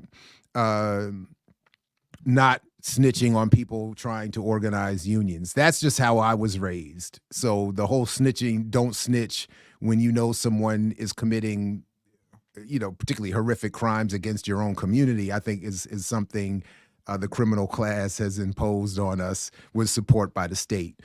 But that's it for me. I was just always raised with that understanding that we should protect silence and protect union organizers. Diallo on when one I today. said that, I was called a snitch. Oh, my bad. Oh, yeah. Right on time. Jay Kenyatta, I think is right. Diallo is on one today. Ricky says, go check out the latest BAP groundings connecting Cuba, Haiti, and Palestine on the BAP website. Well, thanks to right he got out in front of that. And No, actually, the chat was trying to communicate that to you, and he was ignoring it. Librarian, thanks for the $10. Recommended browser extensions, uBlock, Origin. I'm gonna text Dr. Mango and tell her don't make that Ghostery. coffee again. Thank you very much. Cam Doogie, has veganism or regenerative agriculture ever been covered on this platform? Veganism comes up a lot here, and I'm trying to understand the connection to black radicalism. It hasn't. I don't think we've ever done it. I'm not aware of this platform doing something specific to that point. Maybe we should. Nobody at all? No, not that I'm aware of. Not intentionally, but maybe we not should. not like a focused design conversation around veganism and radicalism. I'm not. We've talked about it in turn. We've made the point. I know one comes to mind is that we made the point repeatedly that Mumia and the MOVE movement represented an early approach to this in the black radical community that got sort of ignored and co-opted by the white liberal earth firsters and all of that kind of stuff. But I think that's a good question. Bless their heart. Yes. Yeah, we should do. Hey, listen, the white tree huggers, Peter, all them white folks, bless their hearts. We should do a vegan and ecology segment at some point. All right. Pretty soon. Raj Singh, thanks for the $100. Shout out to EYL. This has been an interesting live. Yes. And shout out to Rob Williams and your thumbnail. Arlene Chambers, thank you for the 10. Do you think Candace is a CIA operative? She is clearly trying to keep black people out of revolutionary spaces. I don't need to speculate on that. I think her politics reflect the will of the CIA, and therefore whether she's an official agent or not, is not irrelevant per se, but it's I don't think so. I think she's doing that off the pay. I don't think she got to be on the page. She said, Sure. "I'll coons for free, boss. Yeah, I'll dance for free, boss." Or at least for a nice check. I'm sure she gets a nice check. Or well, she's on the Daily Wire, or was on the Daily Wire payroll. Yes. So now, I mean, she's on the right wing conservative payroll. I don't even think the CIA. They probably like, damn, calm down. Right. but it seems like you know more about her than I do. God damn. I mean, you seem to know a lot about Candace Owens. That much. Tonight we All can't right. hear no More attention. extremist than the average agent, I bet. I actually starred this comment. I think this is a good idea. RBG Guap O put no money on it. We're going to acknowledge that. Not 1 penny on the comment, but get it started anyway.